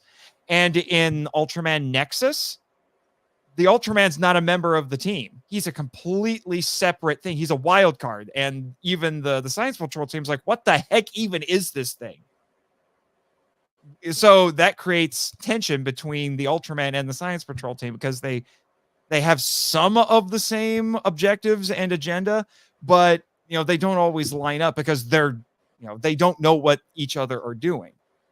So maybe that's the formula that they need to stick with. Here's a framework that we're going to use, and we're going to fill it with different and interesting things each time to try to play around with the formula. I've Ultraman Blazar that just was not the current Ultra series, but it was the previous one from last year. Yep. They threw a monkey wrench into the formula by not just having the Ultraman be a member of the team. No, he's the captain of the team. You would think that wouldn't make much of a difference, but it makes a huge difference, because now it's the leader of the team who is like, I need to go somewhere so I can transform, but I need to coordinate things with my team to evacuate civilians or coordinate an attack or something like that. And not only that, he had a family. So there's like all of these extra layers of tension that are created for him by changing his position in the team. To go on a side bit, I remember watching that episode of Blazar with my wife where he comes home the first time. Mm-hmm. And I'm so built off of Power Rangers and superhero shows and whatnot. I'm like, oh, he's got a girlfriend. That's nice. And oh, a child. Oh, it's the girlfriend's child. No, that's his kid. And they're not like estranged. Yeah. There's no tension when you first meet them. It's just, oh, hey, we're going to the park. He's a normal guy. Yep. Fun fact. Our boy Johnny Young Bosch voices the Ultra host in that show in the dub version. He is the one guy who's done the hat trick. Yeah, because he was a Power Ranger, which by extension puts him in Sentai. He has now voiced an Ultraman thanks to dubbing Blazar. And if you dig enough, you find out that he voiced a Kamen Rider in a Kamen Rider Dragon Knight video game. Yep. He can lay claim to doing the hat trick. Also, the voice of Nero in Devil May Cry.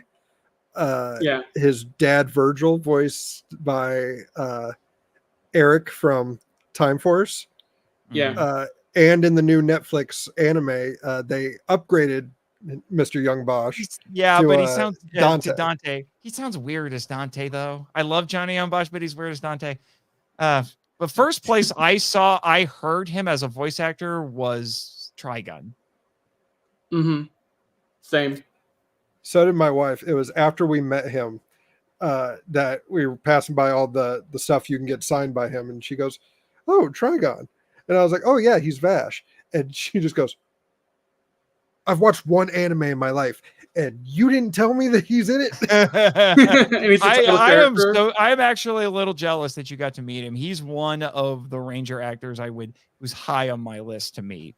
He's really awesome. There's some things I really want to ask him, because he's involved in some interesting projects now. Like he's doing this thing with Angel Studios where I think he's like a superhero archangel or something. It's weird. I don't know anything he's about got a project with Jason Narvi coming out that I'm excited about. So that'll be good. Anyway, to going back to the original subject, I don't know if that's a detriment or not.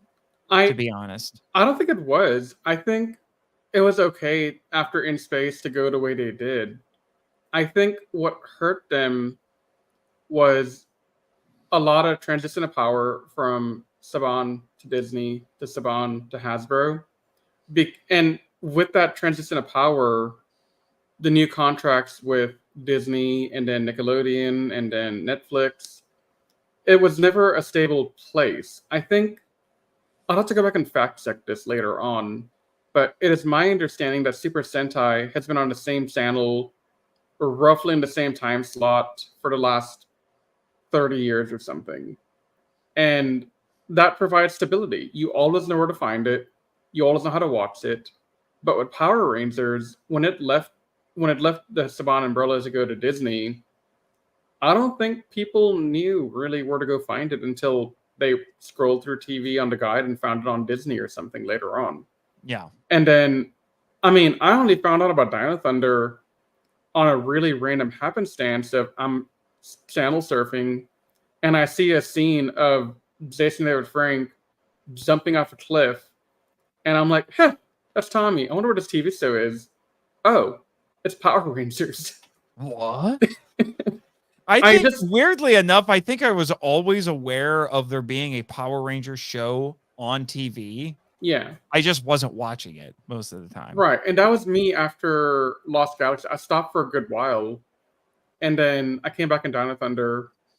And then I left again after SPD, I think, because Mystic Force is kind of weird. Yeah. For me at the time.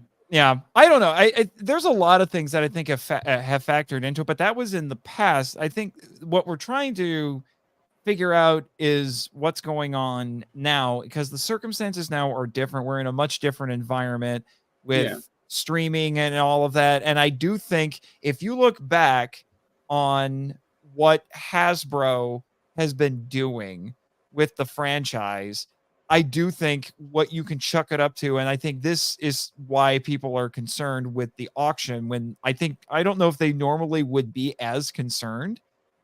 I think it goes back to the fact that Hasbro has basically been mismanaging this. I think they could have done so much better.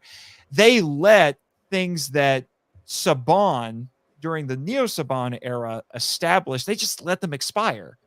And that disrupted the fan base because, like you were talking about with, back in the primarily live TV days, people were like, well, what time slot is it on? What network is it on? It keeps changing. Now the issue was for 10 years, you could watch basically all of Power Rangers on Netflix. Now, I was a physical media guy. I was grabbing the DVDs, so that was my thing. But that was also set up in the Neo Saban era. Saban was the one who made the deals with Shout to release shows, and then later Lionsgate to release the shows to get them into circulation, and they were the ones who made the deal with Netflix to basically put the entire franchise on Netflix so people could be like, I feel like watching Power Rangers today. Oh, here's my DVD that I just got from Shout Factory or Lionsgate. Oh, I can fire up Netflix and it's right there. I've got everything. It was easy. They just let it all expire. Yeah. That all they had to do, if they really wanted to ingratiate some goodwill, all they had to do, and I don't know why they didn't, was just renew these contracts. Renew the contract with Shout and Lionsgate to keep the stuff that they'd already printed in circulation, or to make more. Now, I don't think any of them are out of print necessarily, but I don't know how long that's going to last. That might just be something that's waiting to expire at this point, because the MMPR movie and the Turbo movie are now officially out of print. So that could be an indication of what's to come. It also made getting the Super Sentai sets harder, and why I think production of them has stopped, even though those were selling decently enough. They were doing great. Yeah. In my opinion. So, like that part of the franchise has basically been, halted. And the only reason I think we got 5-man Abba Ranger and Deca Rangers, because that was just a leftover from the previous contract that Hasbro like, yeah, go ahead and just fulfill that and just get it over with. That's why they're not available for streaming, but you can buy the DVDs. Yeah, and so they're letting all these things expire. We thought Boom was going to lose the comic license, but for whatever reason, Hasbro was willing to renew that. But we also got a massive reboot of it. So, like, all the stuff that people have been following since it had been started again in the Neo Saban era That's all over with. Now we just have new stuff. Fine. So, I'm fine with new stuff, but that's going to be a little bit of a harder sell at this point. So 2 questions. The first one, do you think the death of Brian Goldner is the impact for all this? Because I think that is why Hasbro is not really caring or doing anything with it now. And why they're not really so. do. I do, because from everything I've heard, he made the decision to buy Power Rangers. He saw that it was for sale. He was like, I can take this. What at the time he saw was a floundering franchise and branch it out, grow it, and make it as popular, if not better, than it was in its heyday. The problem was he didn't tell anybody that he was going to do that. From all the stories we've heard, he bought Power Rangers, tossed it to R&D, and said, make me toys. Yep. And then tragically, he passed away. And so the new CEO, who probably didn't care about Power Rangers, it wasn't in his radar, was like, well, now what do we do? Yeah. And discussing the future of the franchise, I think what will probably happen is similar to what happened with the action figures being licensed by Playmates. I fully see a world where Amazon just makes a deal and licenses out Power Rangers to be made into a movie or a TV show on Prime. Maybe. What's weird right now is for people, who prefer to stream things and not just get the DVDs. Although the Disney and original Saban run, the stuff that all the shows that Shout Factory released, which is MMPR through RPM, you can still get those. Those are still in print. Some of them you can even walk into Walmart and get them now. Yeah. That's how easy it is. The Neo Saban stuff is harder to come by because I don't think Lionsgate's reissued it. And some of it's getting stupid expensive now. And nothing from the Hasbro era has been put on physical, even though I would happily buy Beast Morphers and Once and Always on Blu-ray. But they haven't done that. And that's annoying. That there's like these can't be that big of an investments. I don't understand why there's this weird reticence. Like, it doesn't take a lot to make these fans happy. But they're just not willing to do it, and I don't understand. I think that's in part due to the fact that industry standards, taking a step back here, away from Hasbro, but in general, we're seeing a lot of industry standards change from physical media to streaming or licensing. I mean, look at Steam. They're starting to release a thing that says you're not buying the game on our platform, you're buying a license to it, which can expire if we want it to. And this is a common thing that's happening now. And I think this is an artifact of us moving into the more digital age, if that makes sense. Well, yeah, but that still doesn't explain why they didn't just renew the Netflix contract to keep the shows on there. The best that you can do now is there's this YouTube channel that's actually called Power Rangers Official. Like, that is the place. Like, if you want to stream most of Power Rangers relatively easily anyway, that's where you have to go now. And they have basically uploaded everything. But at this I point. think that's a Hasbro-owned YouTube channel, right? I think it's become that. If you look at their older uploads, I don't think it was, but I think at some point they gained some sort of official association. Yeah. And it just seems like Hasbro's like, yeah, this is low effort. It was probably, I'm guessing it was originally a fan channel, and then they're like, yeah, go ahead, just upload it. Well, I think what it is, my guess, I don't know this for certain in any capacity, but my thought is Hasbro acquired that YouTube channel from whatever fan had it, and they allowed the rest of the stuff to be uploaded because on YouTube, they have no upkeep charge. You can upload whatever you want. It'll stay there. And if you choose to monetize it with the ads, Hasbro's making passive income without even trying. Yeah. Which they wouldn't be doing on Netflix because they got to pay the license fee every, 5 years or something? So for Hasbro, it's a win-win to not renew the Netflix license, go to YouTube, because at least there they're getting a passive income off of something they don't have to do anything with. Right. So I kind of get that, but at the same time, like, again, it's just comes across as incredibly lazy. It is You know, lazy. and but that's then point. the remainder of what's on Netflix is just kind of weird because okay, sure, leave MMPR on there, but not Alien Rangers.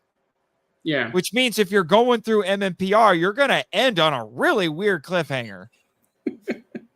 I'm Is just Zio on there? saying. What? Is Zio on Netflix? No. Like it is like there's no Alien Rangers. Alien Rangers was a separate thing on Netflix. It Yeah. is MMPR seasons 1, 2, and 3, and then for whatever reason, Ninja Steel, and then all the Hasbro stuff. Oh wow. I'm looking I at was it like, right I now was and like, you're why is wild. Ninja Steel still on here? This doesn't make sense. Also, super side note, but I love and laugh at the fact that when I type in Power Rangers on Netflix, like result number 6 is reboot the Guardian code. I know that's really weird, but yeah, I've seen that too. It's- But still, I like the offerings on there are just so strange anymore. It's like the only reason MMPR is on there is because it's popular, but it's like nobody realizes that you're going to end on a really weird cliffhanger. yeah. Okay. I guess they're just assuming people are just going to go on there and handpick a few of their favorite episodes to watch here and there and not do the typical Netflix thing and binge through the whole show. So I feel sorry for anyone who's like, I just discovered Power Rangers and this is great. I'm going to watch all 150 episodes of MMPR. Why does it end on a cliffhanger?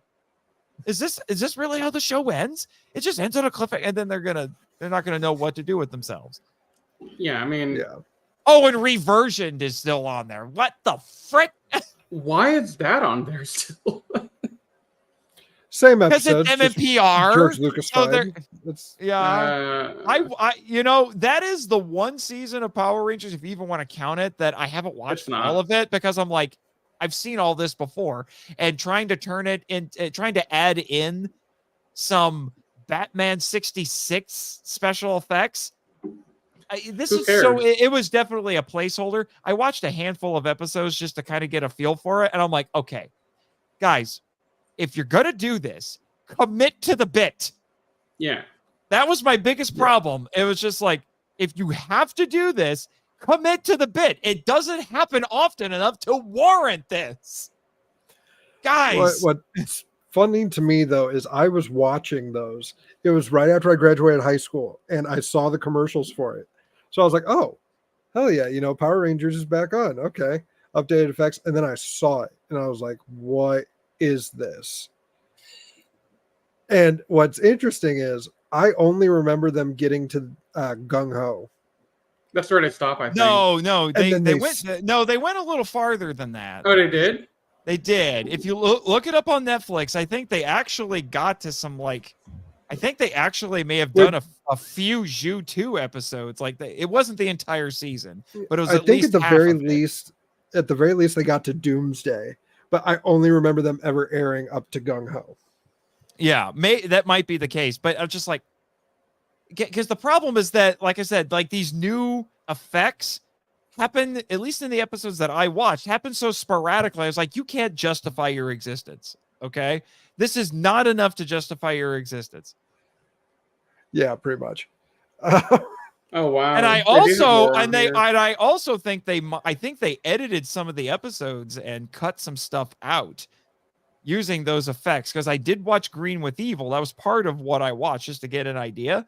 And I think they mucked around with the part, from what I can remember. It's been a hot minute since I watched it. I think they mucked around in the editing with when the Green Ranger invades the Megazord and trashes it.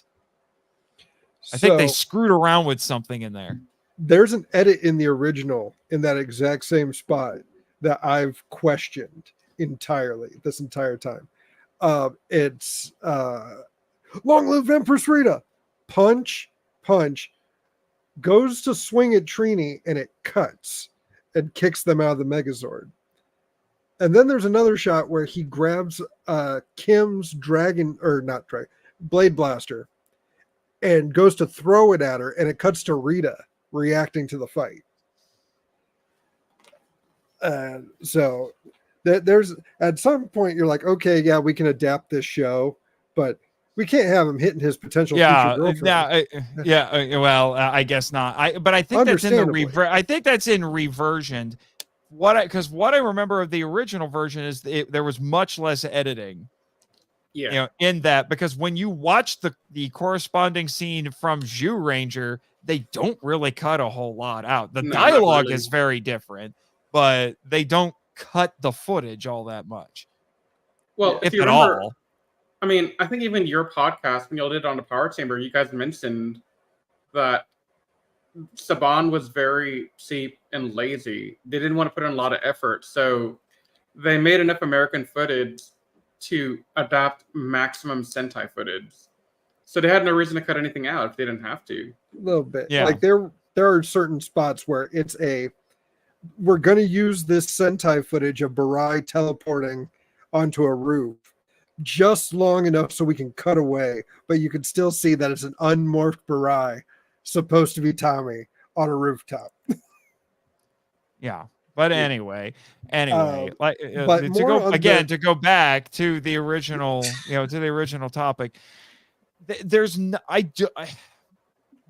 doesn't take a whole lot, I think, for Hasbro to ingratiate themselves with this fan base. They just seem resistant to doing it. Renew some of these deals. They kind of did that with the Boom Studios comics.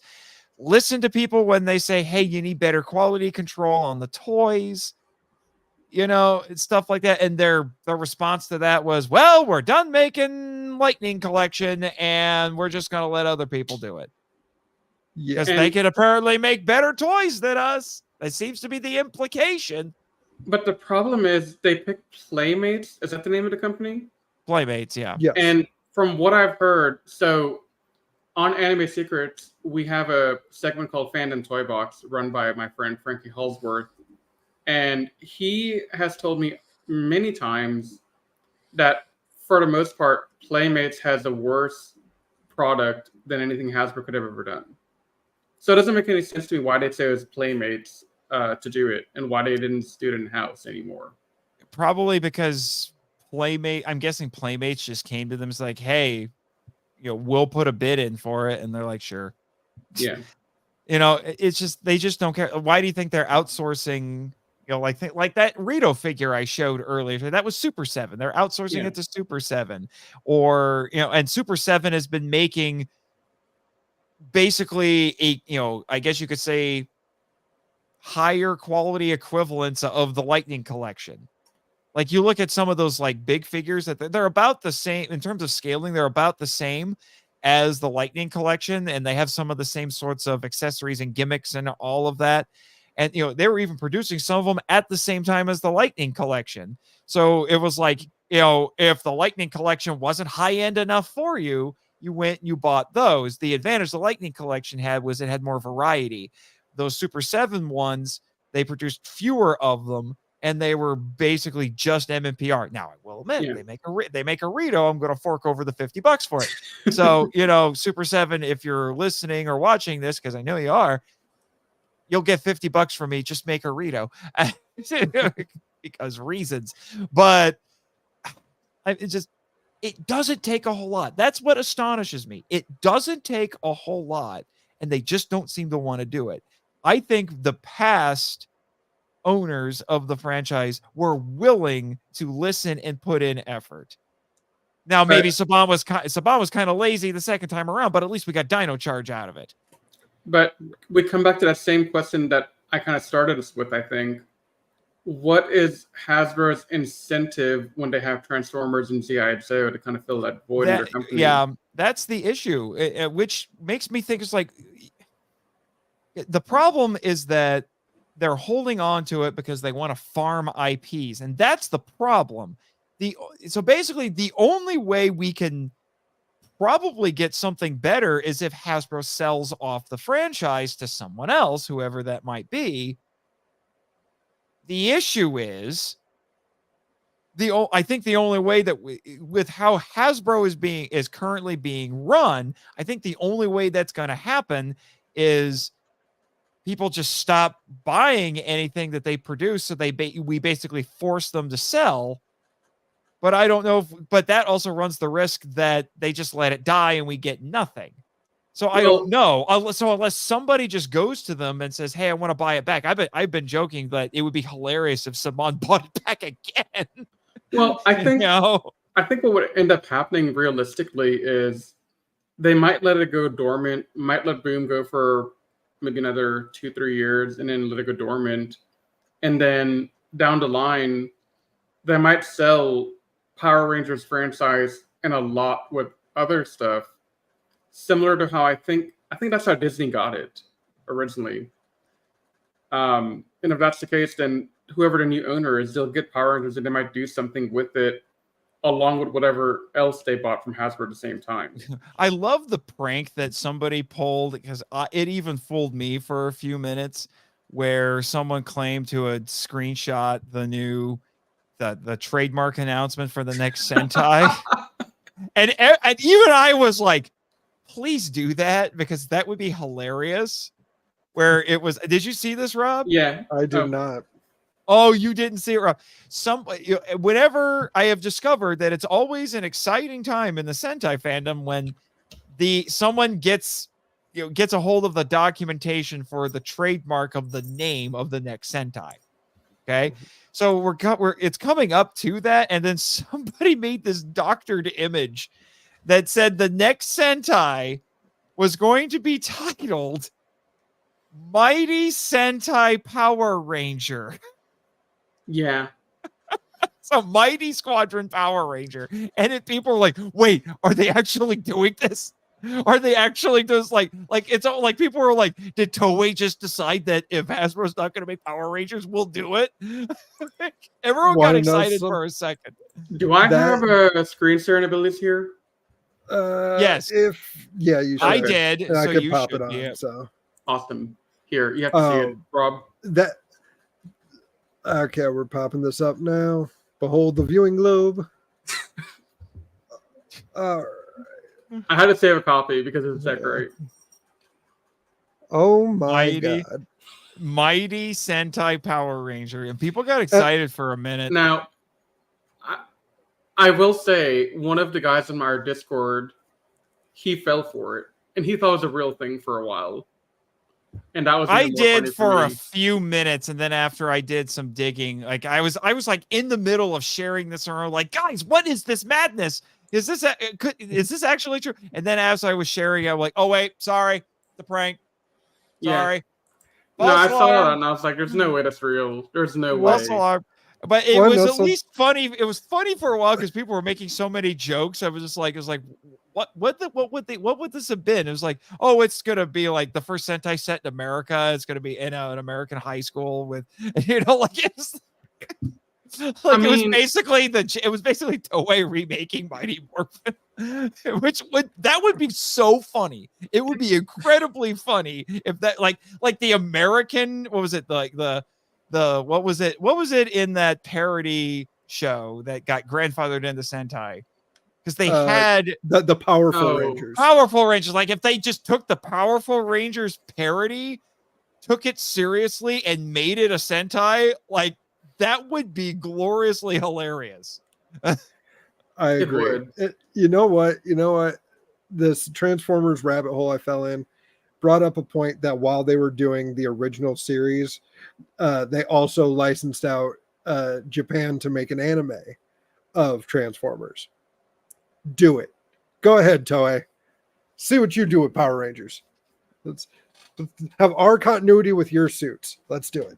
Yeah, I just think it would just be so funny. Like, you don't have to remake the Zhu Ranger suits. Just make some stuff that looks it looks similar enough. Do another dinosaur theme if you want, and have it set in America, pass Tokyo off as like, Angel Grove. I mean, come on, we had the most American looking Japanese city ever in Samurai. Just go ahead. It's like, why is this set in Japan and there's nothing but white people here? This is like Gaijin City here or something. Like, Samurai about broke me. I'm sorry, but want to know something though? Give me a Sentai series that's set in America, where this first generation, second generation, his family migrated from Japan, and he just happens to be a descendant of Geki. Yeah. Or That'd be actually, kinda you know what you could do that would be kind of funny? I like you might want to make this actually an entire future episode, Rob, just like taking that idea. It's like, what could they have actually done? What would Mighty Sentai Power Ranger actually be? And I'm thinking like, you can get all kinds of wild with this. Like, I don't know. You make the guy who played Barai, you put him in a tube and say he's like, the Sentai version of Zordon, or Oh my god, that'd be great. or I've thought about that. yeah, or like I'm trying to think, like if you did the villains again, what do you do? I'm not entirely sure. And Yeah, no. What you do is you do a Sentai version of Zed, because that was a suit made in Japan exclusively for Power Rangers. Like you have them like go really like Sentai levels of crazy with the Zed concept. Like I just like, you know what? I would totally, if I was Hasbro, I'd be like, here, remake Mighty Morphin as a Sentai season. Go bonkers. Oh man, you know what? That's a great segue, Nathan. To talk about Power Rangers Prime, issue number 1 coming out next month. This is what, because after a while when Hasbro took over, it was just reboot. And they were like, we're going to reboot the series. And, we're hesitant about that, but we're also like, okay, let's see what you can do with that. What Power Rangers Prime looks like from the 4 pages I've seen is what I wanted. A soft reboot that is a chain. These are all your toys. These are all your players, but we're going to play them differently. Have you read the synopsis of it? I'm familiar with it. What I'm trying to remember was what they were there was a comic book event that they were comparing it to, and they kept saying it's like the Ultimate Universe. Yeah. And Marvel. And I'm like, no, it's not. Why what not? this is? I was like, you know what this is? This is the new 52. That's what it is. You ended the other universe with a big event, and now you're rebooting the universe where it's similar but not really. That's what this is. That's what this is. It's not because Ultimate Marvel Universe ran parallel to 616. We don't have the original Boom Studios continuity anymore. It is done. This is what you get now. So it's new 52 as far as I care. Oh, so you're saying that Ultimate ran parallel in terms of like production and release to 616? Yeah. Okay. When Marvel launched the Ultimate Universe, it was a separate thing that they published, that it was published alongside the current 616 stuff. But the 616 universe continued. And then, interestingly, the Ultimate Marvel Universe died. And the 616 kept going. That's what they kept comparing this to. It's like, no, that's not what this is. It's new 52. Okay, it's just that what was it? What was the big ending storyline called again? For new 52? No, in Power Rangers. Oh gosh. Are we talking in space? Because I believe that No. In the Boom Studios comics, they did a big event. Darkest Hour? What? Darkest Hour? Darkest Hour is Flashpoint. Yeah. That's what it is. Not necessarily the same sort of story, but it's the same kind of idea. It's a big event comic that ends the universe as you know it. And then when it's over, here's the new universe that's kind of like the old universe, but not really. And then that's what you're going to follow going forward. So that's why I say comparing it to Ultimate Marvel is not entirely accurate. Have you seen the Infinity comic that came out last month? No. I've seen the cover and I've heard a bit about it, but I haven't read it. Okay. Without saying a lot about it, because I have read it, I think it opens the door to some kind of multiversal idea in the Boom world, if that makes sense. Which is not a new concept. It's not. Everyone does it, but it's No, interesting. no, that no, we're no. seeing it here. Even in the Boom Studios comics, that's not a new idea Oh yeah, because no. of Draken. Yeah. Right. I mean, my first impressions of it are, and bringing up Flashpoint, my main gripe about Flashpoint, and I love Flash. Barry Allen is one of my favorite superheroes. The idea that him preventing the death of his mom causes Kal-El's ship to not land in the Kent farm and causes the Waynes to not die, but instead their son, is that edge of comic logic where I'm with you. Okay, then would Crisis on Infinite Earths be a better analogy then? Possibly.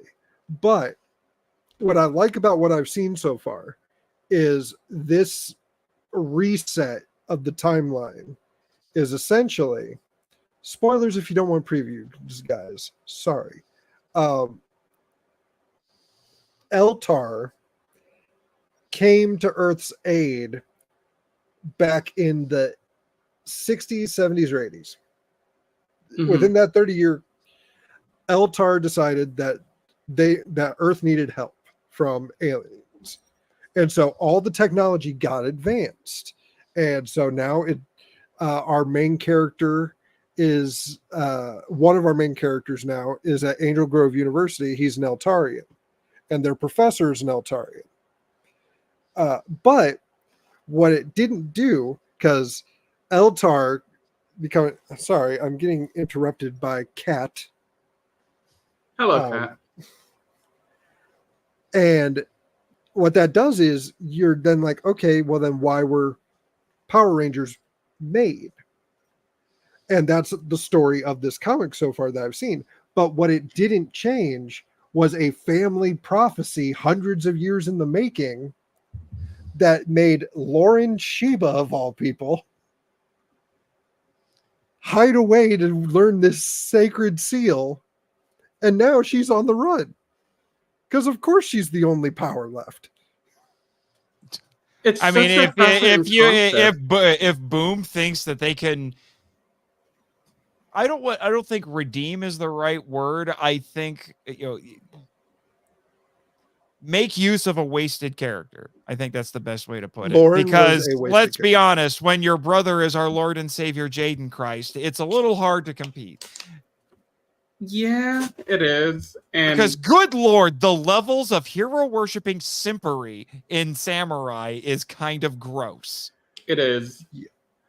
And I mean, so I've seen the Sentai that, Samurai comes from, and they have some of the same level of simping, but not to the level that Power Rangers had, in my opinion. See, that's what confuses me about Shinkaiger. Is that what it is? Shinkenzer.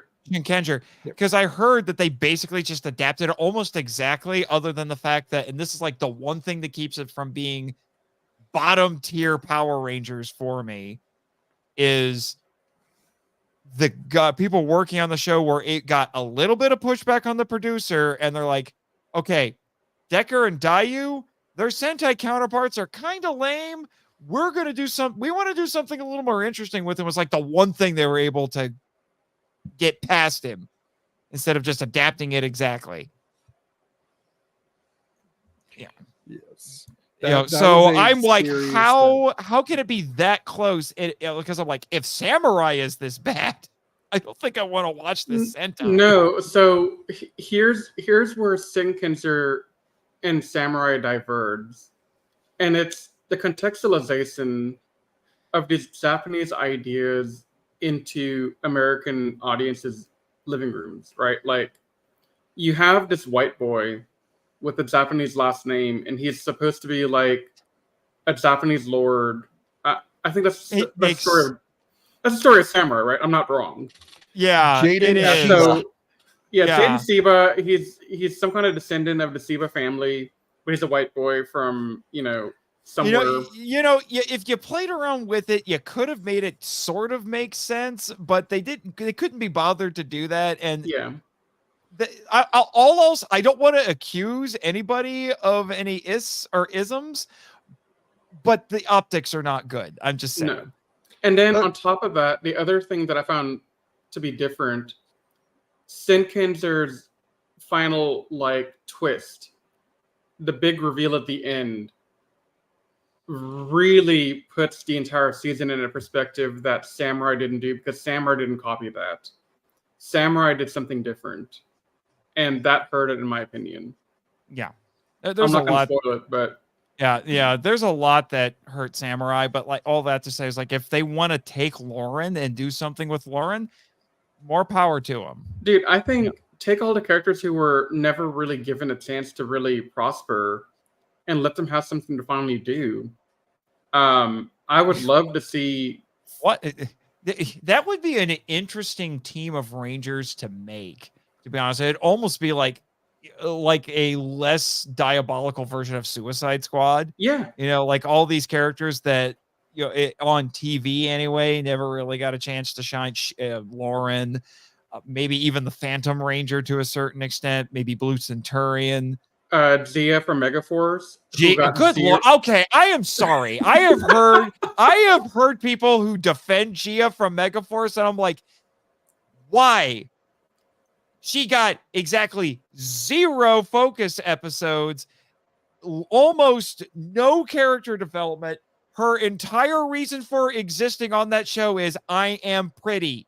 Look at me, I am pretty. You let me do nothing else other than be pretty. It's simpler than that. They needed to fill a suit. That's all it was. Yeah, but and she's pretty. See, they gave her nothing other than she's pretty. But see, here's the thing. Her character was still more interesting than the other 4 main cast members, in my opinion. I would argue that the Blue Ranger is actually pretty good. Noah is not a bad character. He just got safted quite a bit with the translation from Gokaiser to Megaforce. Yeah. To be honest, I really don't know in terms of of those teams. I really don't know which one's worse, because I hate the hero worship of Jaden and how propped up he is when he's not that great of a character. He's kind of an awful character. But then you get to Megaforce and almost everybody is boring, and the Red Ranger is literally a redwood. I don't know what I want more. The kind of narcissistic Red Ranger who's just like, yeah, everyone worships me, and with good reason. Or the guy's like, hi, I'm the Red Ranger. Oh no, the bad guys are attacking. We should go do something. Where's Robo Knight? I'm dead inside. They had a whole thing where he went looking for Robo Knight, and I was like, dude, why do you care so much? But Robo Knight is at least mildly entertaining. Oh yeah, definitely, with the rap and everything. No, we don't talk about the rap. Anytime Power Rangers attempts to do rap, it fails miserably. It does. The best rap thing that they ever did was the Mystic Force theme song. And even that is only mediocre. Okay, Jive Talking Alpha, bad idea. New Robo Knight rapping, really bad idea. And what's another one? The Operation Overdrive theme song. Need I say more? That song needs to be put in worst theme song in the franchise. I don't care what anyone says. Maybe not the absolute worst season in the franchise. Looking at you, Ninja Steel. It's close. Who's worse? Megaforce. Oh, right. You're one of those people. Okay. Yeah, I am one of those people. I will. There are certain things I will defend in Ninja Steel. The main problem with Ninja Steel is those 2 idiots. You cut those 2 idiots out, it's at least average. But it is average if you cut them out, but they're still there. But yeah, that's the problem. But but regardless. I'm just saying, Gia from Megaforce, I'm trying to think who would be some other ones you could throw in there that might be interesting. Also,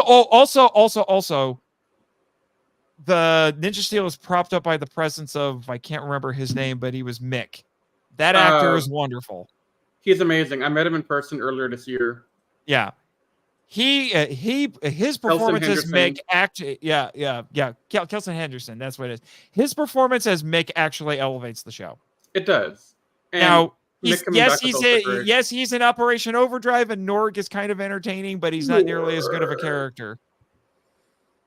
You need Michael here to do the Norg voice. His Norg is so good. It's so freaking good. Like there were people, we had listeners who were like, why can't Rito and Norg have a show together? And I'm like, I would totally do that, but Michael won't do it. Hey, Edwin said Dominic from Jungle Fury, and I have to agree with that.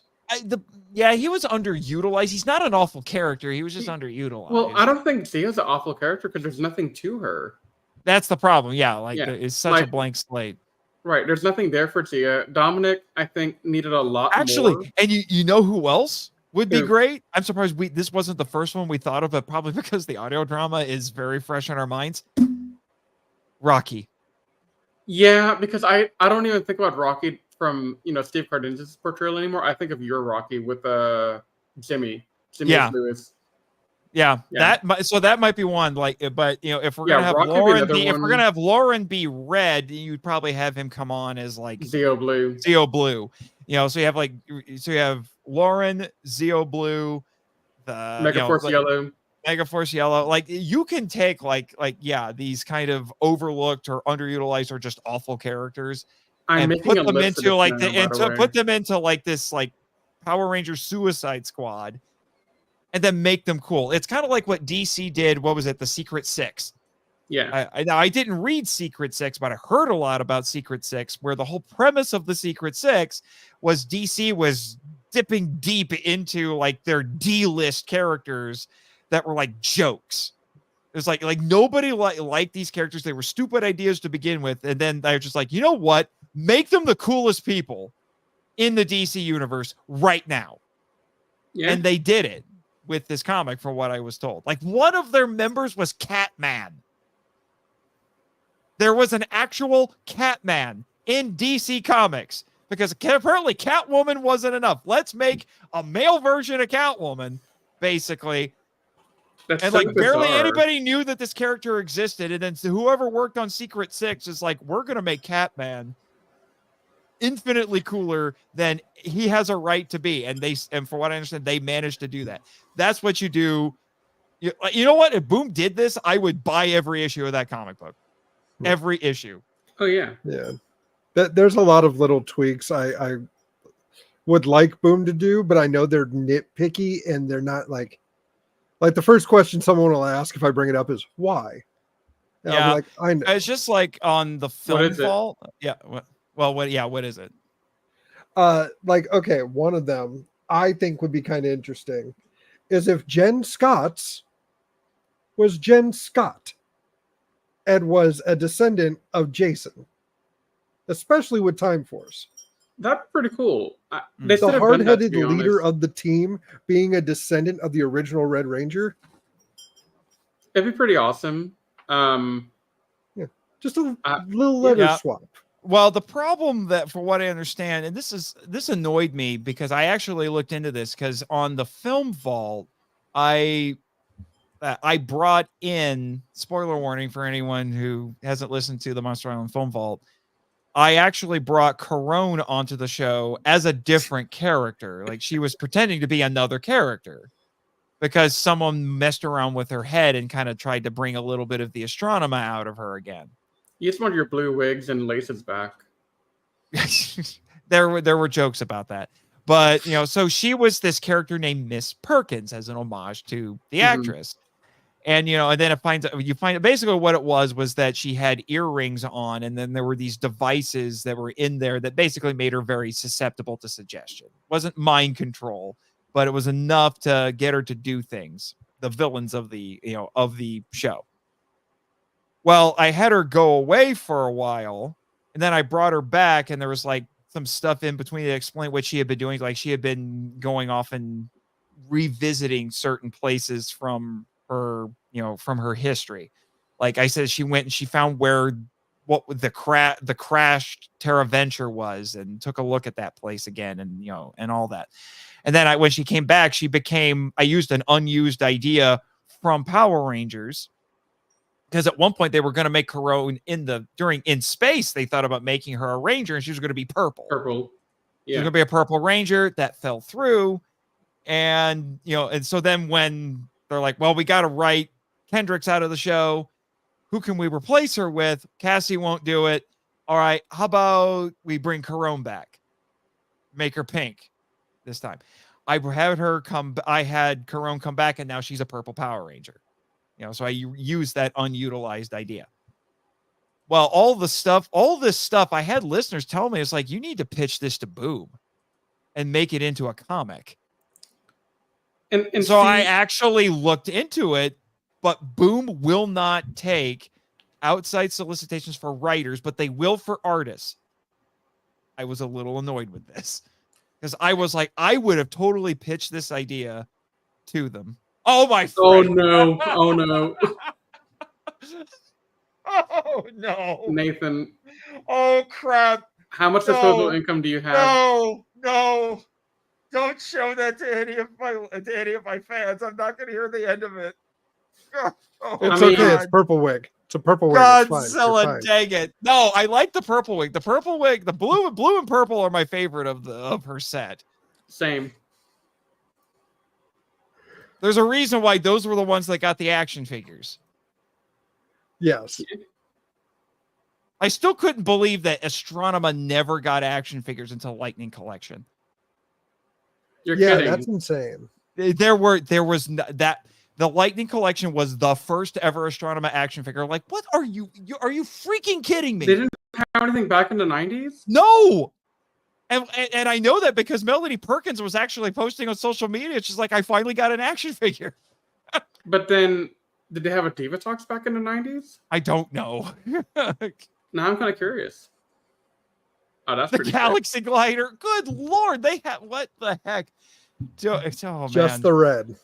I mean, okay, so going back to the auction for a second to make a comment, I don't think there are enough fans with loaded pockets to buy all this stuff. I will. You know what? If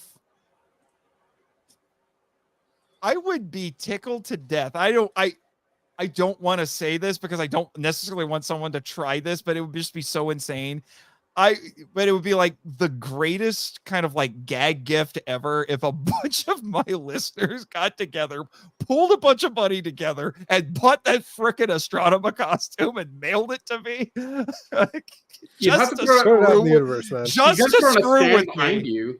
What? You'd have to put it on a stand behind you. You got room back there, right? I would. You know what? Because I do not have the money to buy that thing. But if people bought it, if people bought it for me, like they pulled money together and bought it for me, I would find a place for it just because it would be so gloriously hilarious. It would be so funny. It's like, here you go. It's purple, but fine. Here you go. It's the purple wig and black leather. Like, it would be so funny. I don't want to encourage people to do that, but it would be hilarious. Or maybe, I don't know, maybe I'll go like put in a really low ball bid on it just to say I did. I mean, people may not outbid you if there's this many items out there. It's possible. I don't know. There's got to be at least a few other people out there who are crazy enough Astronema fans to do it. I mean, you're not wrong, but I mean, again, there's more stuff out there, and I think we have fans in the fandom. You're probably right, but yeah, the Astronema costume would be really cool. Getting the model for the ship would be fun. Anyway, I'm gonna stop fantasizing about this because we're never gonna get any of it. I might make incredibly stupid financial decisions.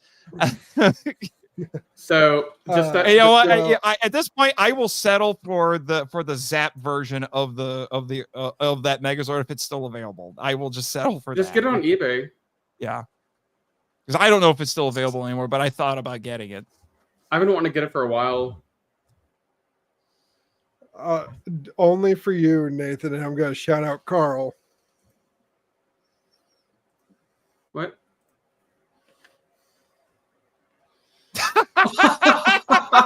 Nightmare fuel right there. Wait, check to see if the Rito suit's in there. I did. The Rito? It's not. I bet Rito's that thing not just. there. I bet that thing completely just decomposed at this point. Or Rito is out there waiting to come back. Maybe. I've had people tell me that if Hasbro ever brings Rito back, they want me to voice him. And I'm like, you know what? I'll do it if they let Joey do the voice of Tommy. Yeah. Right. But will that say- is nightmare fuel. That thing is just what, like, you look at that thing from certain angles and it's just, it's going to traumatize you. Yeah. Oh yeah. I will say on all an this to unrelated note say- to the Elgar mask. Oh, good. Sorry, Rob. No, go for it.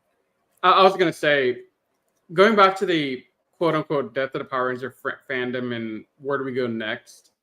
I've said it before. I know Nathan has heard me say it at least 3 times now.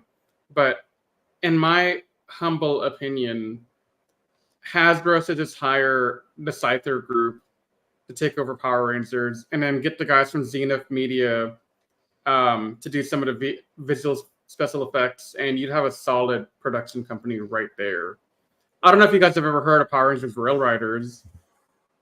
That is an adaptation done by fans of Rasa Sentai Tokyuzer, the train Sentai. And it's actually very Saban-like.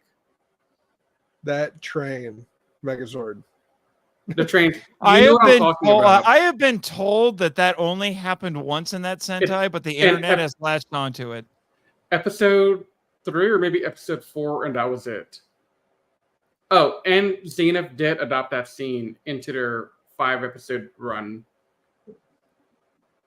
because they had to. Yeah, All because this it's, to because say- it's such a meme. That there is one Power Ranger fan that if anyone is going to buy anything from this auction, I hope it goes to him. Ladies and gentlemen, Mr. Simu Liu. Yeah. Shang-Chi himself is an outspoken fan of the franchise. Oh yeah, 100%. And I just if hope anyone, Hunter gets the suit. yeah.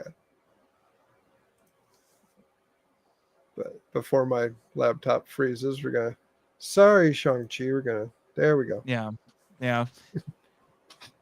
Like I said, I don't think there's a reason to assume the worst at this point. I think at the end of the day,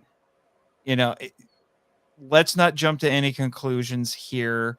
I would actually tell some fans, like, you know what? Instead of freaking out over this auction, if you've got some money to burn, go buy a piece of the franchise. Own history. Own some history.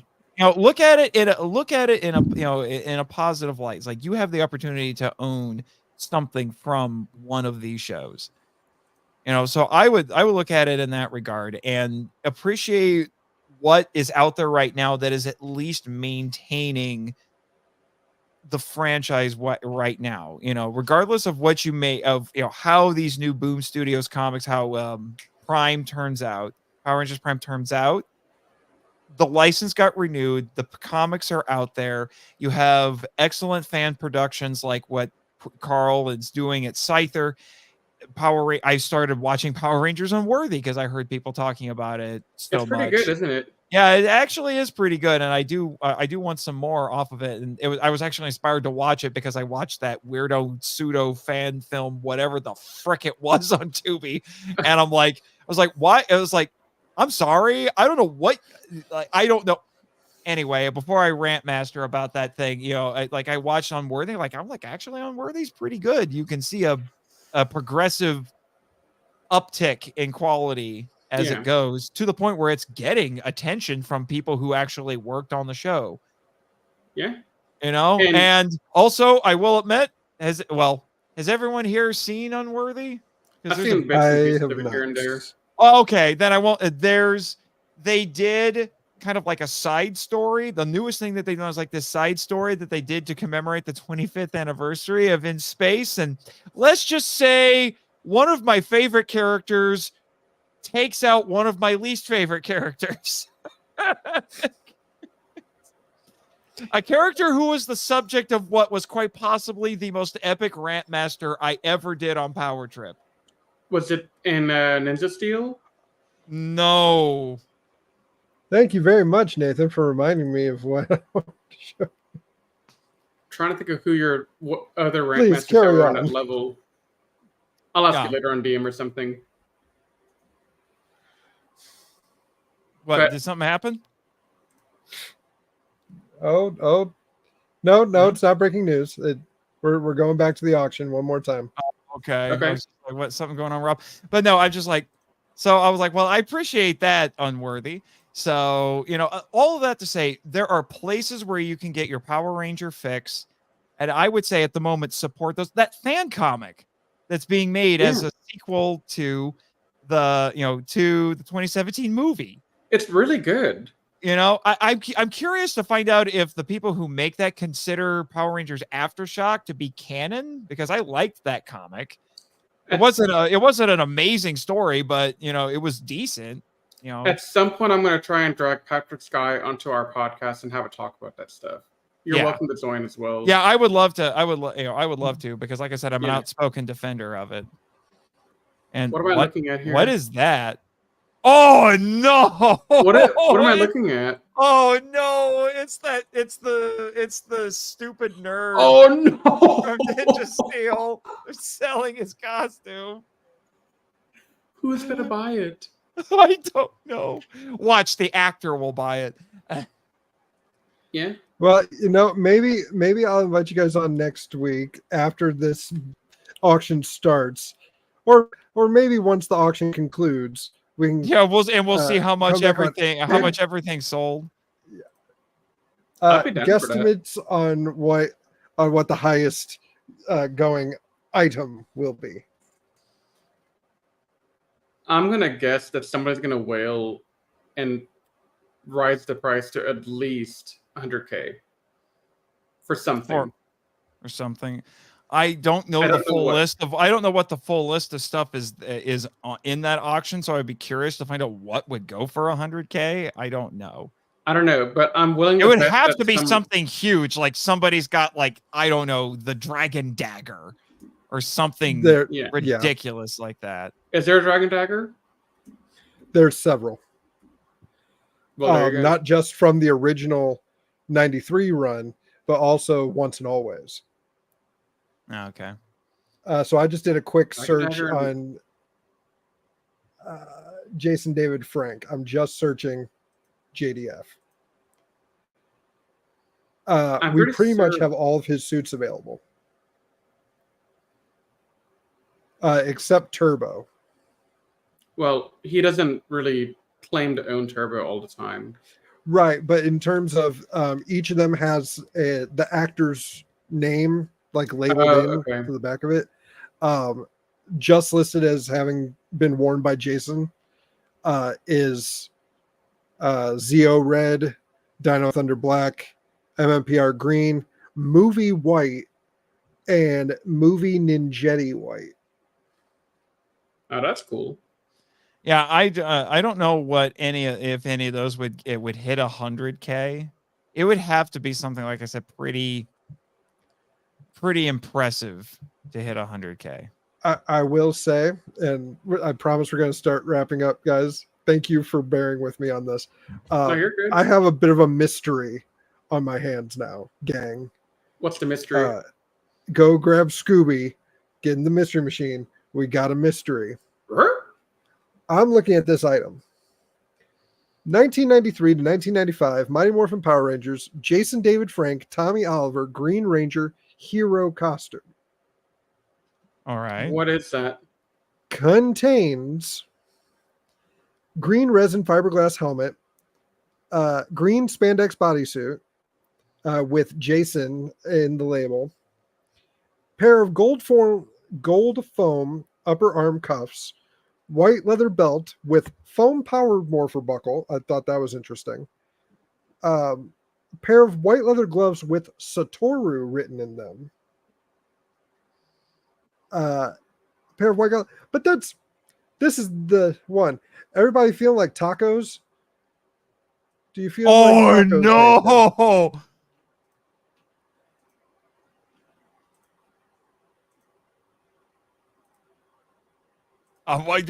Stop keeping Your me in face. suspense.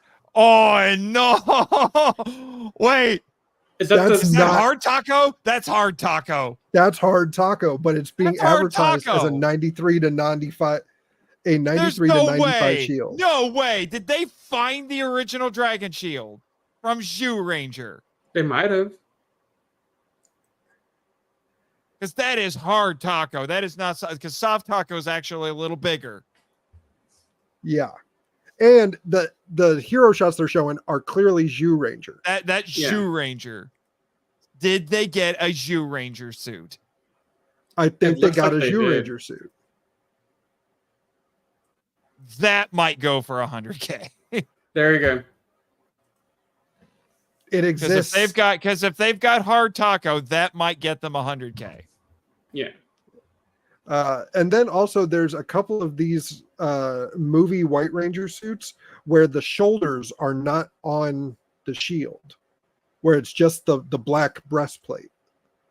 So I thought that was interesting as well. But like I said, if you got the money to burn, by all means, life is for the living.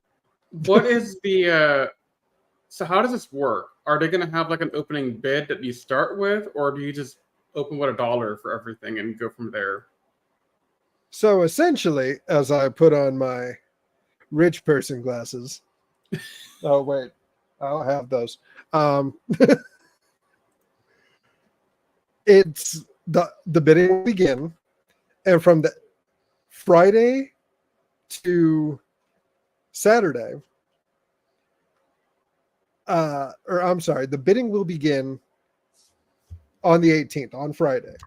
The auction itself is from November 18th to 19th. So there's 2 days. So November or October? November. So both. So the bidding starts in October. But like the actual auction is November 18th. So they're going to have an actual in-person event.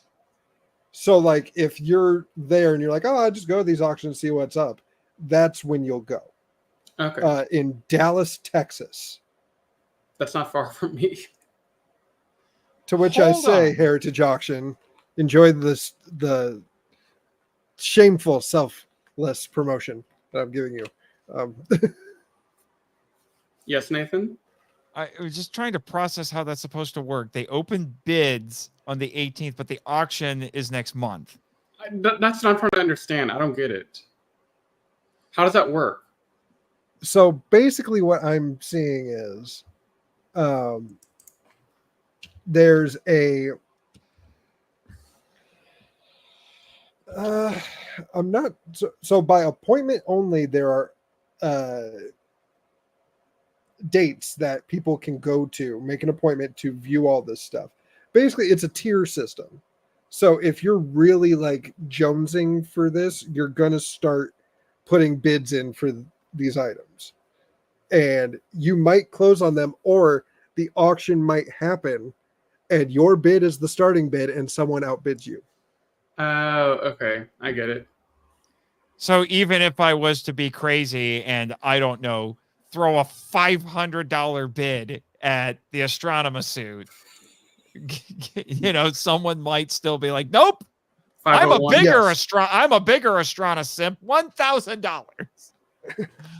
And that's when you come back and say 2,000. You And don't then need you're rent gonna look money. at the other. You're gonna look at the other bidder. And it's gonna be Melody Perkins. You're gonna, I okay. want my costume back.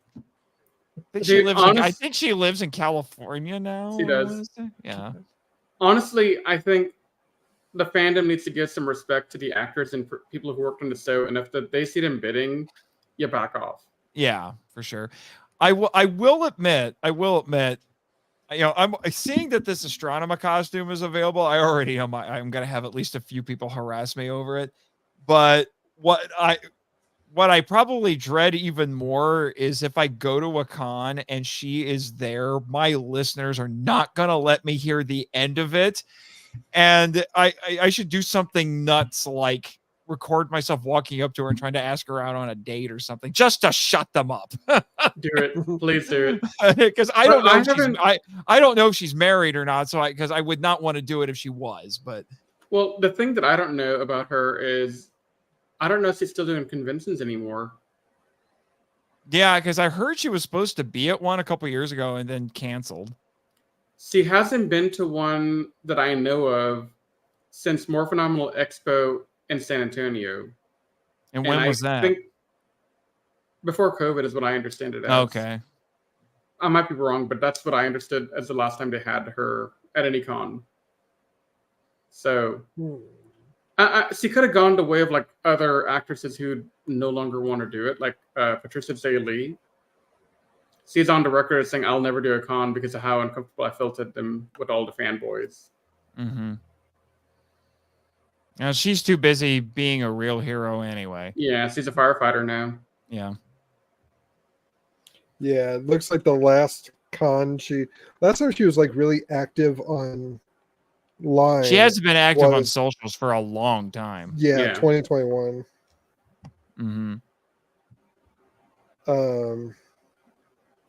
So yeah, you know, some people like their privacy. More power to them. Thanks for the childhood. Still one of my favorite storylines. I don't know. It would be funny, but I don't know how well she would take that. Probably because she's had hundreds of weirdos who try to pull numbers like that with her. It would probably have to be something that I would have to handle very delicately and try to kind of arrange a little bit just to make it entertaining. And if she understood that, maybe, but I honestly would not do it because I don't want to be that guy. Right. Yeah. The joke would just not land. I think it would become in poor taste at that point. Yes, absolutely. And we'll just wrap up on this real quick. Want to make sure that everyone gets to get some type of rest at some point. I know it's a Sunday night. Rest? I have to edit 2 more podcasts before tomorrow.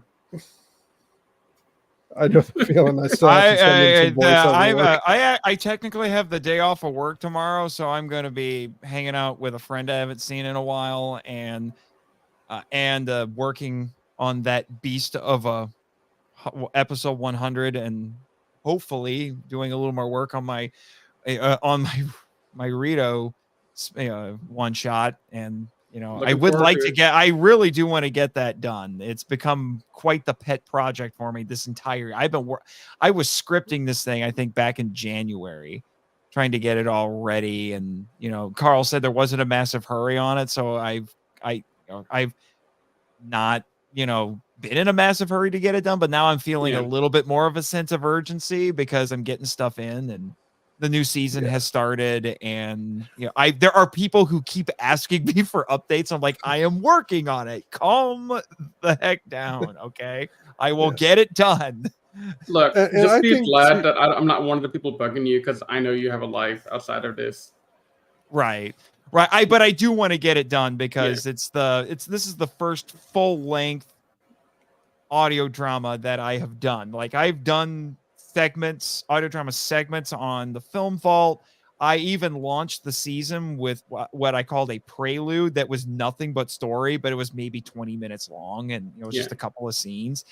And most of it was conversational. There wasn't like big action things going on in it or something like that. This is like the first full-length audio drama that I have done.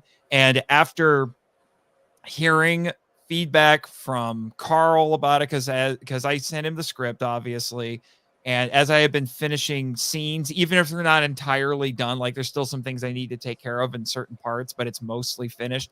I've been sending them to him to listen, and he's been very positive, and finding out that Carl doesn't just let anybody do this.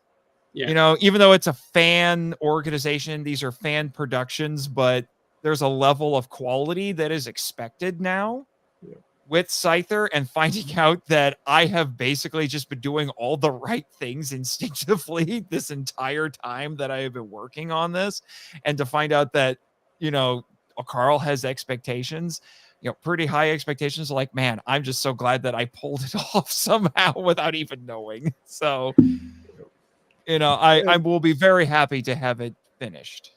I'm excited to listen to it. Yeah, well, you can read the script. It's I know, at least, but I'm holding off because I want to be spoiler free. I understand. Like I said, but like I said, that I'm gonna be for Toku Secrets. I'm just gonna outline all of the, as I know how you guys do your Easter eggs. I'm just gonna outline everything, and you're just gonna spend like 10 minutes just going over all of them. Look, man, I'm just gonna sit there and be like, okay, let me know when you're done.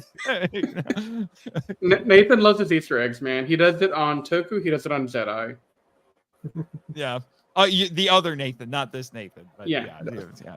I had to process that for a second. What is And his Rob, last name? Because that might be what. Desa.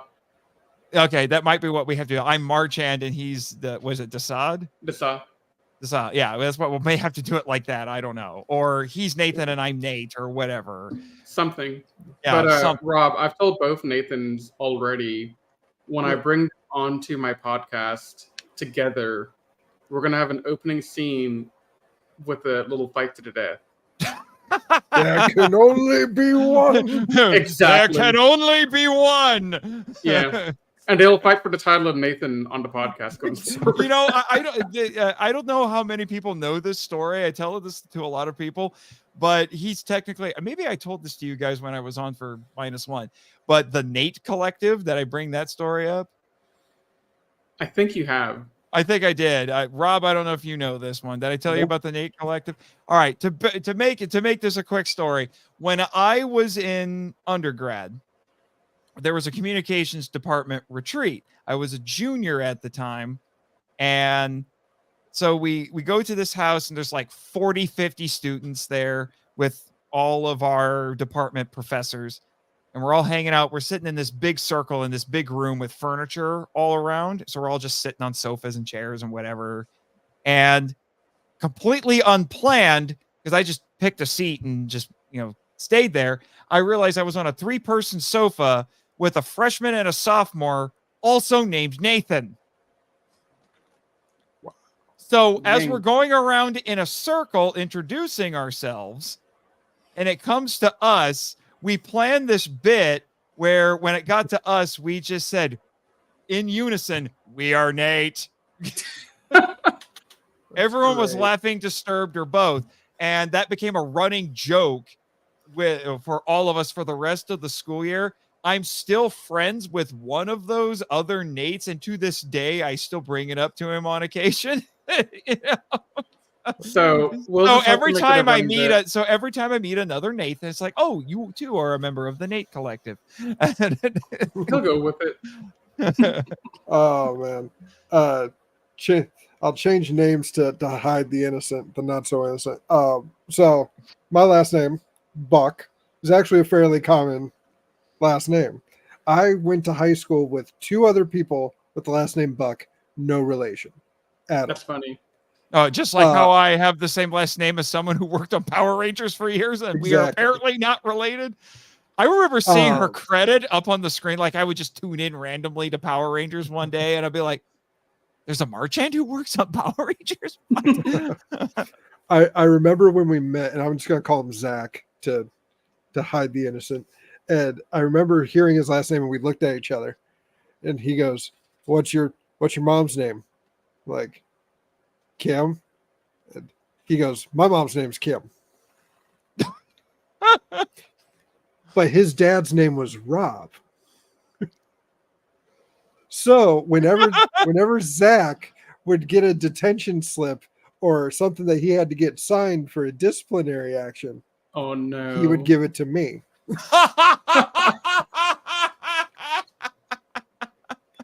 Am I admitting to a crime? No, I'm just signing my own name.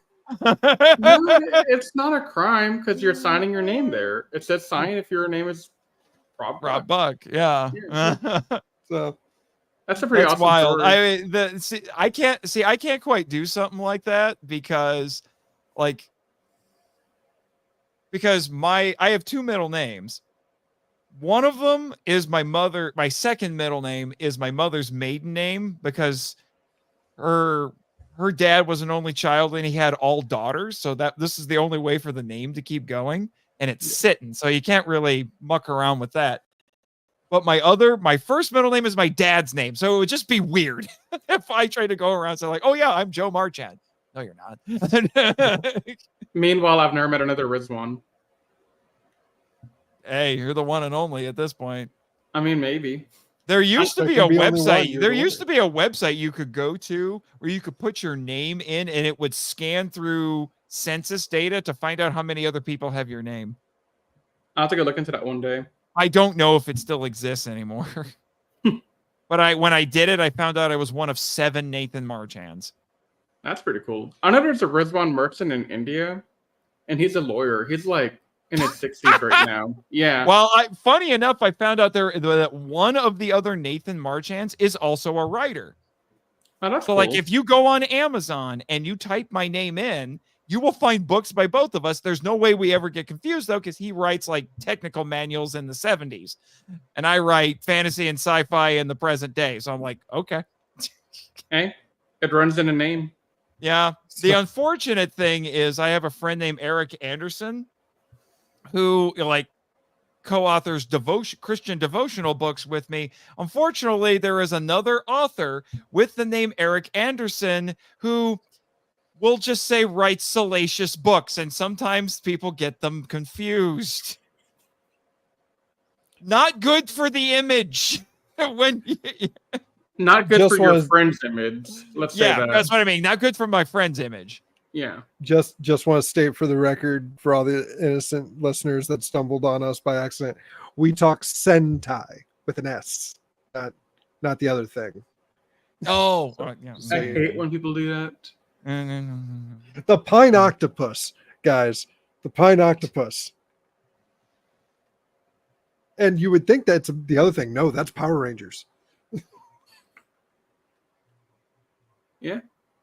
We're going to end on a statistic, folks, before we get into we're going to steal the shameless self-promotion from you, Nathan. It's become highly memeable. Like, there are several things I do in the Film Vault that have become highly memeable. I like And it. I have just learned to accept this.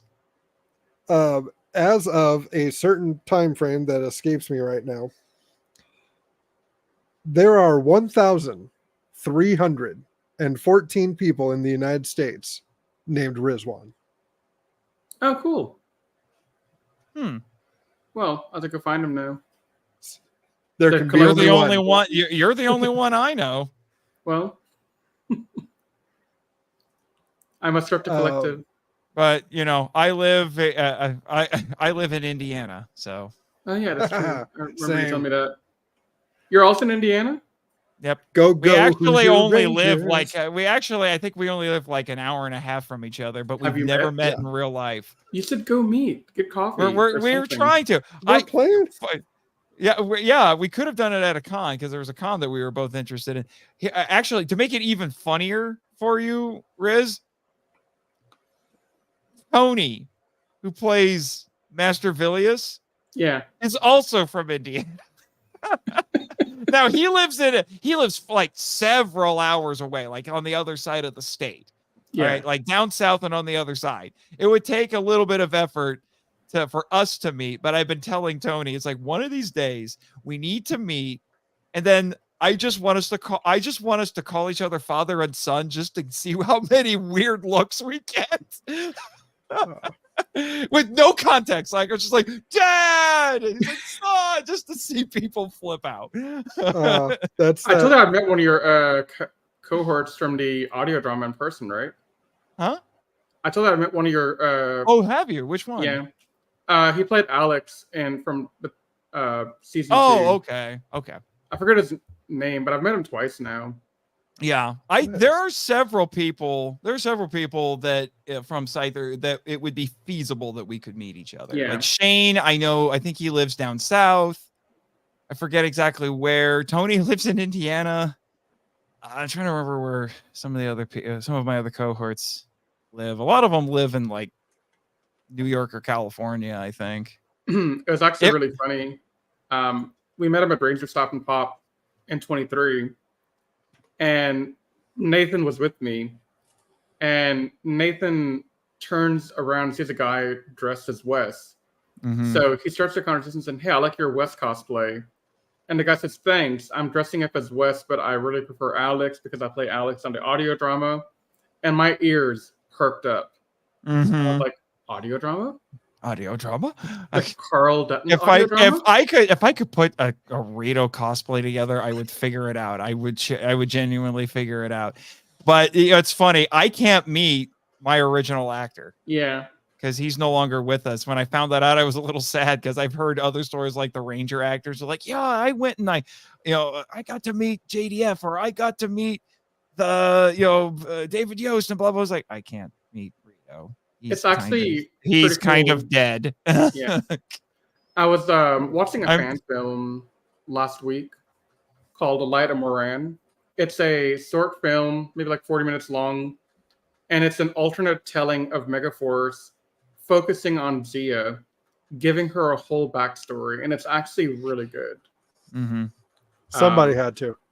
It had to be done, and I'd recommend it to anyone that's out there that has any interest in seeing Megaforce at least somewhat redeemed. And they had a scene with Ciara Hanna cameoing in the background.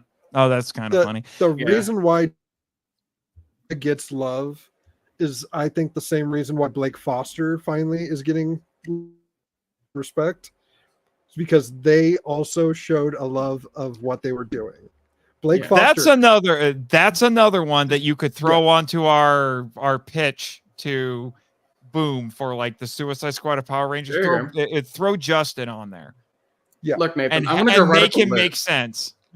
I'm gonna go write a list after we're done here.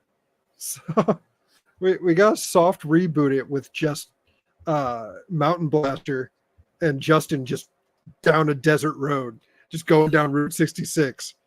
That's what I want. Give me that teaser trailer, Hasbro. Give me Justin. Wait, no. You know what you could do? Don't even make him a Ranger. It's Knight Rider with Justin and cool. Mountain Blaster right there. Yeah. Like he's just like going around fighting crime with the truck. It was Storm Blaster, wasn't it? It was Storm Lightning Blaster, Cruiser. whatever. Storm Blaster, something. Whatever. I've blocked most of Turbo out of my memory. Yeah, but like you get a Blake Foster, a Ciara Hanna. Yeah, guys that loved the show. Yeah, I said that on the Power Trip. Is like, I mean no disrespect whatsoever to Blake Foster. I have great respect for Blake Foster from what I've seen of him on the socials. He's a good sport. He likes the fans. He's proud of what he did on the show. He goes to cons and meets the fans. Like he's a good dude. Yeah, he's a nice guy. I met him. He's a really good dude, and I'm glad he didn't turn into I can't remember his name, but that poor kid who played Anakin in Phantom Menace. Jake Lloyd. I'm glad he did not turn into Jake Lloyd. Like Jake Lloyd was not prepared, and being Anakin Skywalker wrecked his life. He literally wrecked his life. That kid went to therapy and cut off all social media contact until like a year or two ago. Yeah. So I'm glad Blake Foster fared much better than Jake Lloyd. Yeah. Yeah. Another Hoosier, Jake Lloyd. Oh, that's true. I don't know if anyone knows this, but there's actually another movie that he was in before Star Wars that I've seen a lot. Jingle All the Way. Jingle All the Way. He's Schwarzenegger's. I forgot about that. If you don't think kid. I got a Turbo Man on a shelf right now. I do too. Where did you find that? It was a couple years ago. Funko put them out as like collector's items that you could buy, because they basically remade the one that was put out as a tie-in with the movie back in the mid 90s. And I picked one up at Walmart because I'm a known Schwarzenegger fan. I do a Schwarzenegger impersonation, it's for fun, and I watch Jingle All the Way every year because that's my guilty pleasure Christmas movie. Same.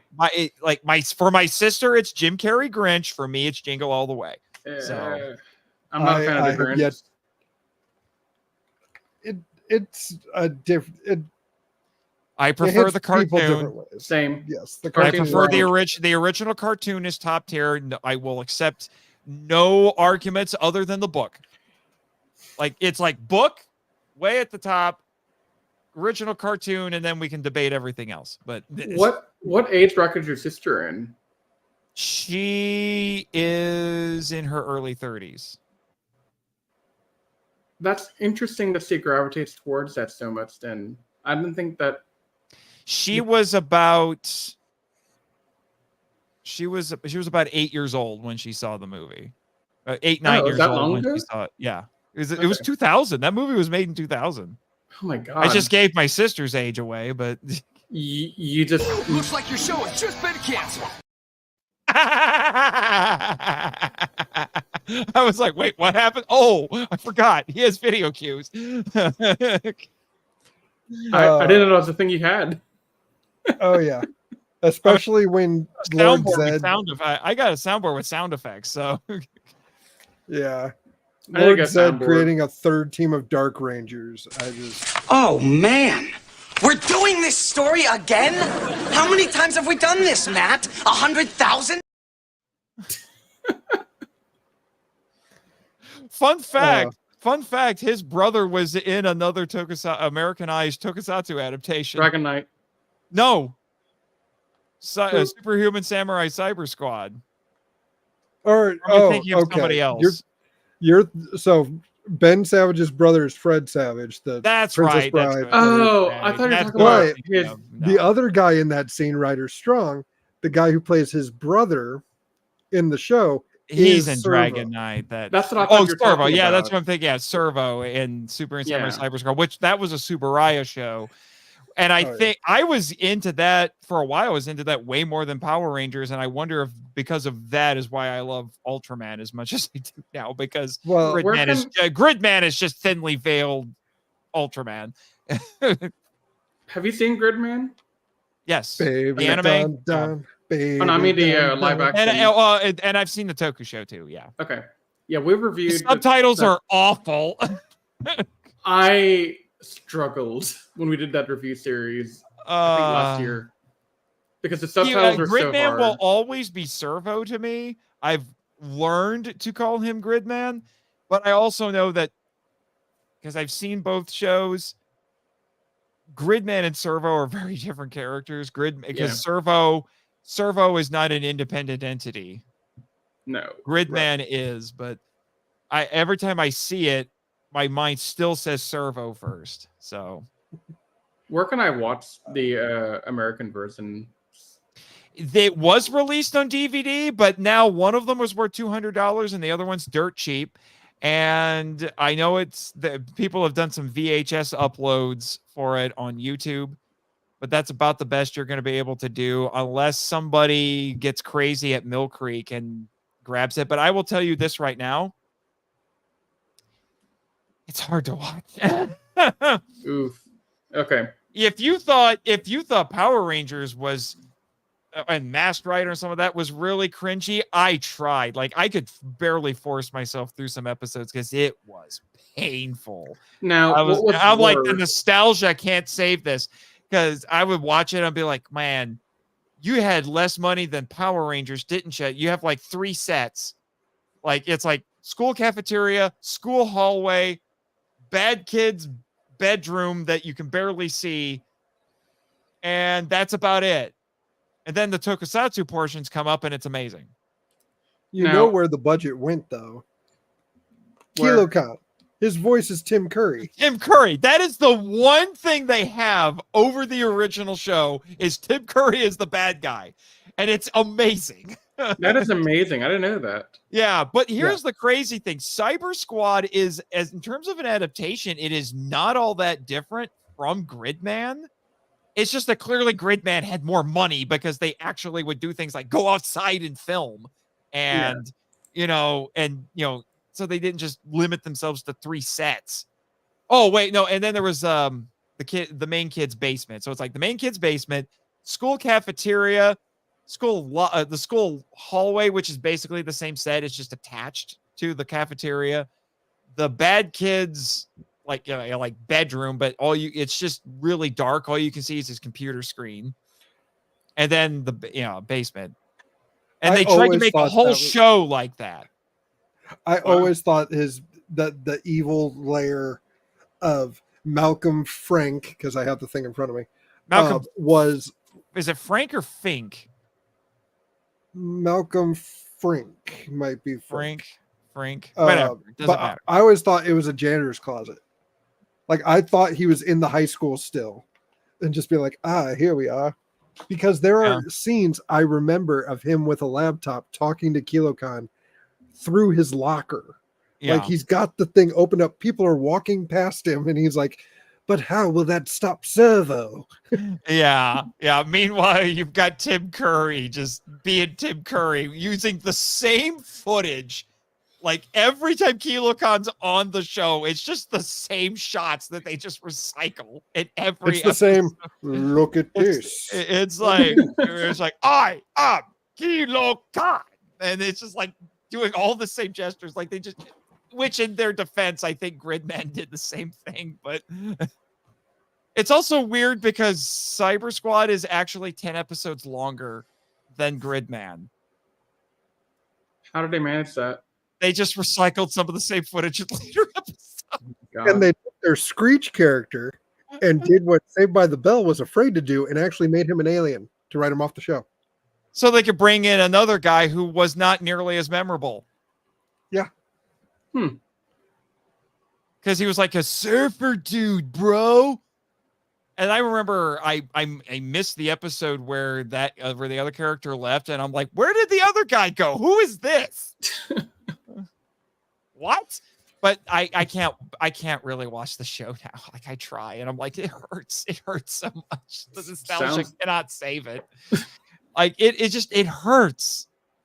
It's just but it follows Gridman so exactly. It's just that it's just Gridman, but really cringy. That's the only way I could think of to describe it. It's just Gridman, but really cringy. Episode 1 of Gridman. There's a cyclone above an unconscious child's body in a hospital because technology is on the loose. Yeah. And they're afraid that it'll cut her. Yeah, that was pretty nuts. Now, I will say there's one other thing I will give Cyber Squad besides Tim Curry. Like, just if you want, just go look up Tim Curry as Kilo Khan on YouTube and you'll get what you need. But I will say this, I did like the fact that when they introduce the vehicles that become the other characters, which in Cyber Squad they're called Drago and Xenon, they actually had the supporting cast jump into the computer and pilot them, which they did not do in Gridman. I like that. As opposed to just like hitting buttons in the real world. Yeah. You know? Now, all their catchphrases are pretty lame, but I remember the Christmas episode of Cyber Squad because that was Malcolm got into the basement where the team had hung out. And somehow Kilo Khan was going to win. And Malcolm just turns to the good side. He does. And I remember watching that and thinking, this is actually really interesting. And then they just reset everything by the end. Yeah. And what makes it more damnable is the footage they used for that was from the finale of Gridman. Oh, so you see Servo defeat Kilo Khan. We get a final boss fight where he fights the big bad, busts his balls, winning, and then they just reset it, and he's just like, oh, nope, Kilo Khan magically survived. We have 10 more episodes we're going to make by recycling footage we already used. That's crazy. Don't get us started on tattooed teenage. I'm sorry. You should have ended it there. Like, if you, up until, like, as cringy as the show in retrospect was, when you get to those last couple of episodes, there feels like there's real stakes. There's crazy things going on. We have characters meeting each other and dealing with their stuff. And, you know, and Malcolm is like, I've been wrong this whole time and all that. Like, things are moving and changing, and, you know, and then they just reset it at the end because they wanted to make 10 more episodes. I'm like, no. Even little Nate is like, why? Yeah. Like right up until that reset. I'm telling you right now, if little Nate is picking up on stupid decisions, you done goofed. I'm just sounds like I mean, little Nate was a little smarter than the other kids, but it's genuinely like heartbreaking. Kilo Khan hits Matt Lawrence. I can't remember his character's name. Hits him in the chest. He's Sam. He's dying. He hands this evil punk of a kid, Malcolm, his morpher basically, and tells him, call Servo. and dies essentially. And Malcolm just grabs Sam's guitar because he knows that that's what he's been doing. Yeah, and I think if I remember correctly, he's like, somebody has to stop Kilo Khan as Servo. If it has to be me, it's got to be me. And then he strums it to get in there, but then it like it turns out that it's like Sam's mind gets put into the computer and becomes Servo. So now he has to defeat Kilo Khan, not only to save the world, but to save his own dang life. And when the whole thing's going, you're like, you think Sam's gonna die this entire time? Like, it's like the one time the show stopped being weird and cringy and had real stakes. Yeah, if you want to see that entire story done right, it's that SPD episode where Sky confronts the murderer of his dad. Mm-hmm.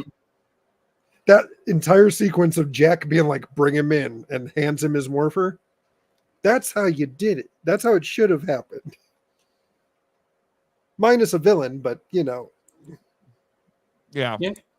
But like I said, Tim Curry being Tim Curry as the bad guy, which is interesting because if you watch the dub for the anime, I do think the guy who dubs the equivalent character in Gridman, he's called Con Digifer.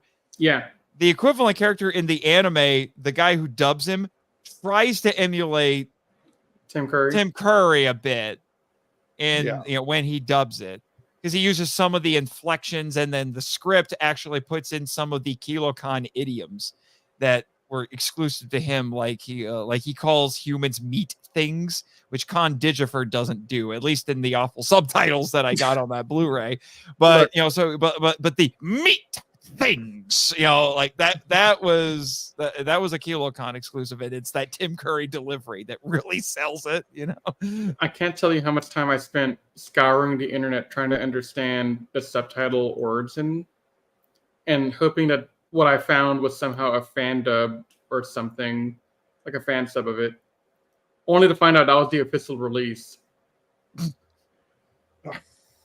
It was very interesting. It was Toku HD. They're based in, I think, Brazil, and they machine translated everything twice. Yeah. Like, it was machine translated from Japanese to Portuguese and then into English, which is why we have children swearing like sailors. But all this to say, whether Power Rangers takes a hiatus or it's picked up quickly or an auction happens, people still love it. There is still a fandom. Superhuman Samurai Cyber Squad could be lost to time, but there's people like us that remember it and remembered there were good moments. You want to know what's weird? The Cyber Squad is actually, from what I understand, is strangely popular in Japan. I believe it. And some of the things that it did influenced the anime because they like the Americanization over there. Yeah, I've heard that bizarre. I've heard that before because we were finding like references to the American show, I think in the anime. Mm-hmm. Yeah, I remember Patrick pointing that out to me. It's weird. It's one of the. I think it's not the worst adaptation. That still goes to Masked Rider. Masked Rider is unforgivable. Masked Rider is unforgivable, but I will say something as soon as I pick it up. Yes. From what I've read too, Japan loves Power Rangers. Oh yeah. Like Sentai, yeah, fandom, great. They love Power Rangers. So, as long as there is someone talking about it, whether it's Mr. Marchand, whether it's Mr. Merchant, trying to be clever, or myself, Power Rangers isn't going away. Yeah. It's going to sleep for a bit. Yeah. But it'll come back somehow. But like Doctor Who. And in the meantime, there are fan productions like the Scyther Audio Group Zenith Films, Unworthy, Bloodlines, even the Light of Moran movie I watched last week.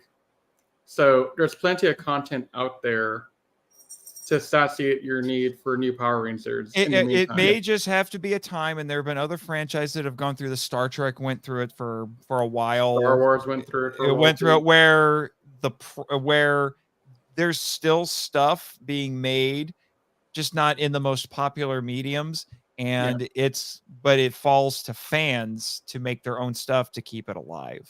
Yeah. Yes. So I think we can still have a long life of this, but we as the fans need to sew up when stuff happens on Netflix or, like a comic release or something. So Hasbro or so whoever the company will be one day, hey, we like this stuff, continue doing it. And if the boom sales go high, that's an indicator to Hasbro, hey, there's a heartbeat here. Let's do something with that and make some more money. Yeah, because I think what is often lost on these businesses that run these things or create these things is that they can, if they make good stuff, it will be good for their bottom line. And sometimes I think they lose, well, not sometimes, I think often they lose sight of that. Yeah.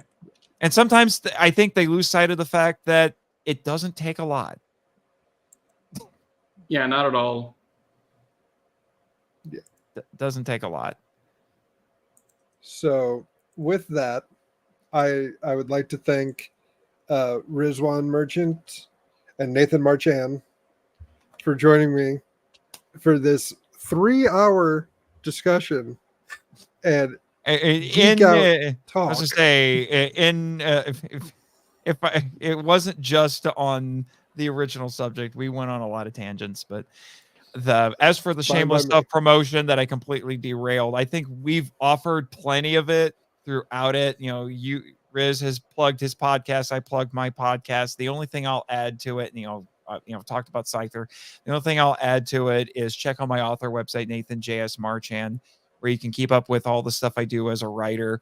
I'm hoping to have some new books out in the next year or so. I'm going to be getting some old material that either hasn't been published or has basically gone out of print because I submitted them to books that, the rights have reverted back to me and they're not necessarily easy to come by. So I'm hoping to have them republished in the next year or so.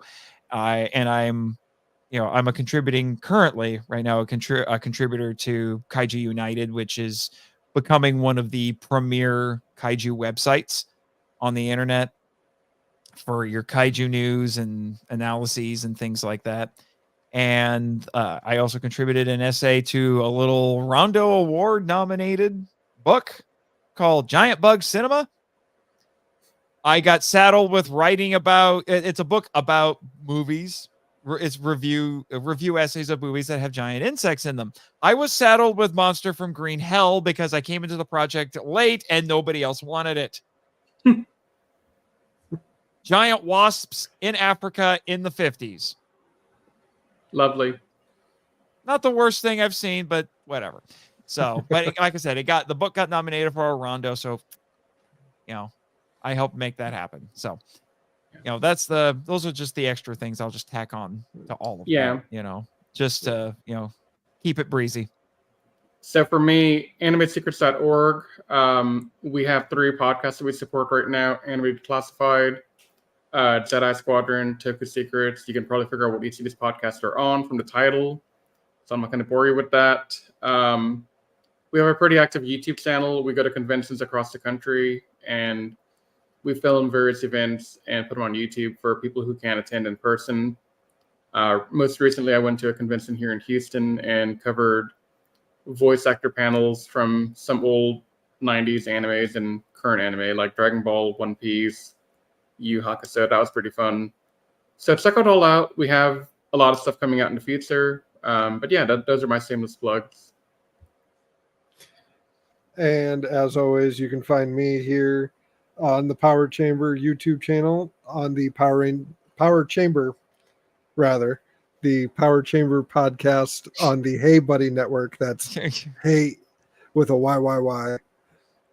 You can also listen to me on the Cypher Wrestling YouTube channel, the Cypher Fantasy Wrestling, where I am the voice of the Rhodes family. I have somehow secured Dustin Rhodes, Cody Rhodes, and the American Dream, Dustin Rhodes. Wow. As well as the voice of Kenny Omega.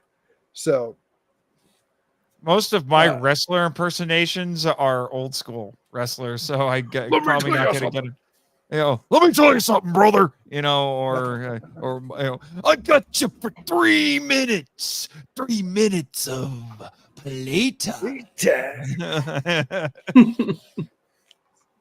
Also, check me out on the MEW Federation YouTube channel with my character Bonesaw Rob Buck, exactly named for Bonesaw. Former MEWF World Champion, but I still got the belt. So, possession's 9/10 of the law in wrestling. And yeah, hopefully sometime soon. I promise, guys. The finale of season 2 of our review of MMPR season 2 will get recorded. Yeah, I was gonna say you got to get that over with because you're getting to the start of season 3, which you may have to have me on to talk about Masked Rider because I podcast about Kamen Rider. Then there's the introduction of the snarky bonehead. I'm just saying. I invite you and Shane. You and Shane, I would like to have on for the Masked Rider crossover. Oh, okay, yeah, because he does the Masked Rider. He does the Masked Rider show. Yes. Yeah. Which he had Rito on for that. That was the most unhinged audio I have ever recorded for Rito, and I didn't think he would keep it, and he kept most of it. When I was listening, I'm like, Shane, what are you doing? I had Rito making reference to Dragon Ball Z and Star Wars, and he kept it. Really? I'm not. Listen to the episode 5. It's called Red Hot. He had Rito on as kind of like a guest villain. He made a cameo in like episode 4, I think. And I did some pretty goofy stuff in that one too. Like he writes Rito funnier than Carl does. But Masked Rider is a much sillier show by comparison. Yeah. Like the one thing I did in that one that I remember being like, wow, he kept that, but I guess it doesn't make too much. I guess it's not too out of left field. Was the line in the script it was like, I think it was Vilius, Rito, and one of the bad guys from Masked Rider were talking, and they're trying to cut a deal with something.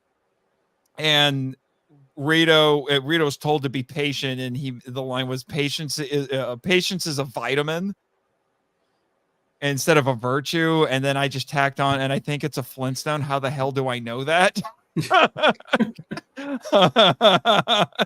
And he kept it.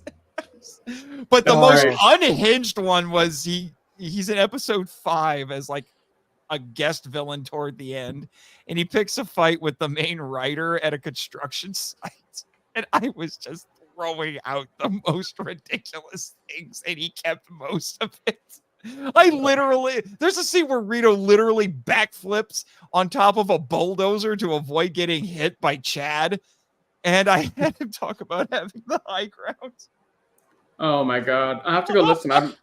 I stopped at episode 3 because I didn't know there's more stuff out. There's episode 4 and 5, and Rito's in both of them. Well, Shane's told me that he's gonna have Rito be the main villain in an upcoming episode. Oh God. Shane is a fanboy. I like Shane. That's what I told Shane today. He's like, do you realize how unhinged that audio was? And he's like, yeah, I want you to keep doing it in the next episode. Like, okay, Shane. Why not? I'm just because when I send audio to Carl, I don't break character. That's the big joke. I can attest. So if you listen to the recordings, when I record my lines as Rito to Carl, I never break character. The closest I get is I will appear as myself, and Rito is a separate person, and we get into arguments. And it turned into like this whole sub show that I jokingly called My Roommate Rito. It's like this whole sitcom that only Carl gets to hear. He says he's going to do a super cut of them for Patreon, but if you do, I need to go look. You need to make that a thing. My Roommate Rito. I should a real podcast. Send him what you sent me, Nathan, for the intro with Rito, because listeners, he doesn't break character at all.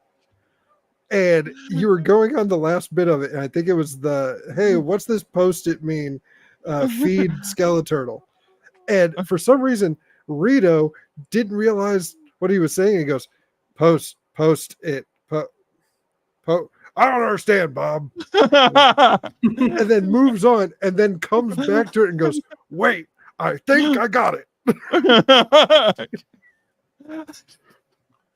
Because he will do live commentary on the script. It's the best. I love it. So he'll be like, he'll see like one of the things that I kind of forcibly did to Carl. I'm sorry, we should be signing off right now, but one of the things that I forcibly did to Carl is in the first episode that Rito is in, he calls Zed Ed to mock him because he's like, you can't do anything to me.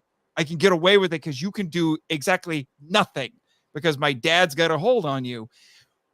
When Carl made the decision to keep Rito around because he wasn't supposed to last past the season premiere initially, he tried to drop that.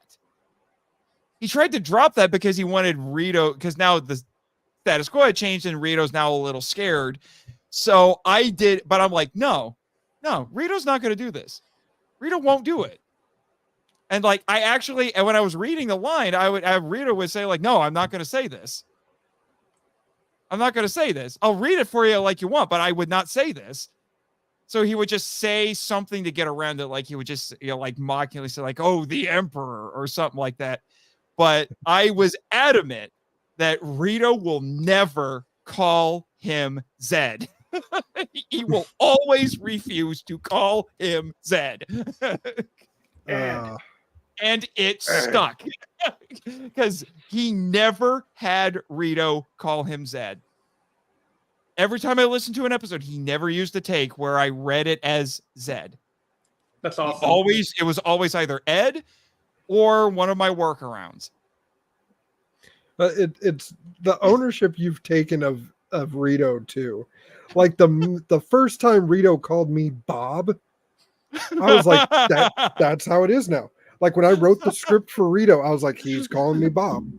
What's funny is there was a point where the joke was where I actually have Nate. I forget where, I can't remember if it was the Film Vault, Power Trip. I think it might have been Power Trip, where I'm like over here yelling at Rito, because I'm like, he's using my microphone. And it's like, why am I the only guy whose name you get right? And then he officially gave me his insulting nickname, which was Martian. Which actually I had friends who called me that when I was growing up. So, even Nate now has an insulting nickname. And that's actually something, Riz, you got this to look forward to in the one shot. The sheer number of ridiculous nicknames that Rito gives to people in that one shot is it almost got to the point of ridiculous. That's great. Like there's one character in particular where I kept trying to come up with a new nickname every time he had to use his name, and it got to the point of ridiculous after a while. Some of them are better than others, I will admit. That's good.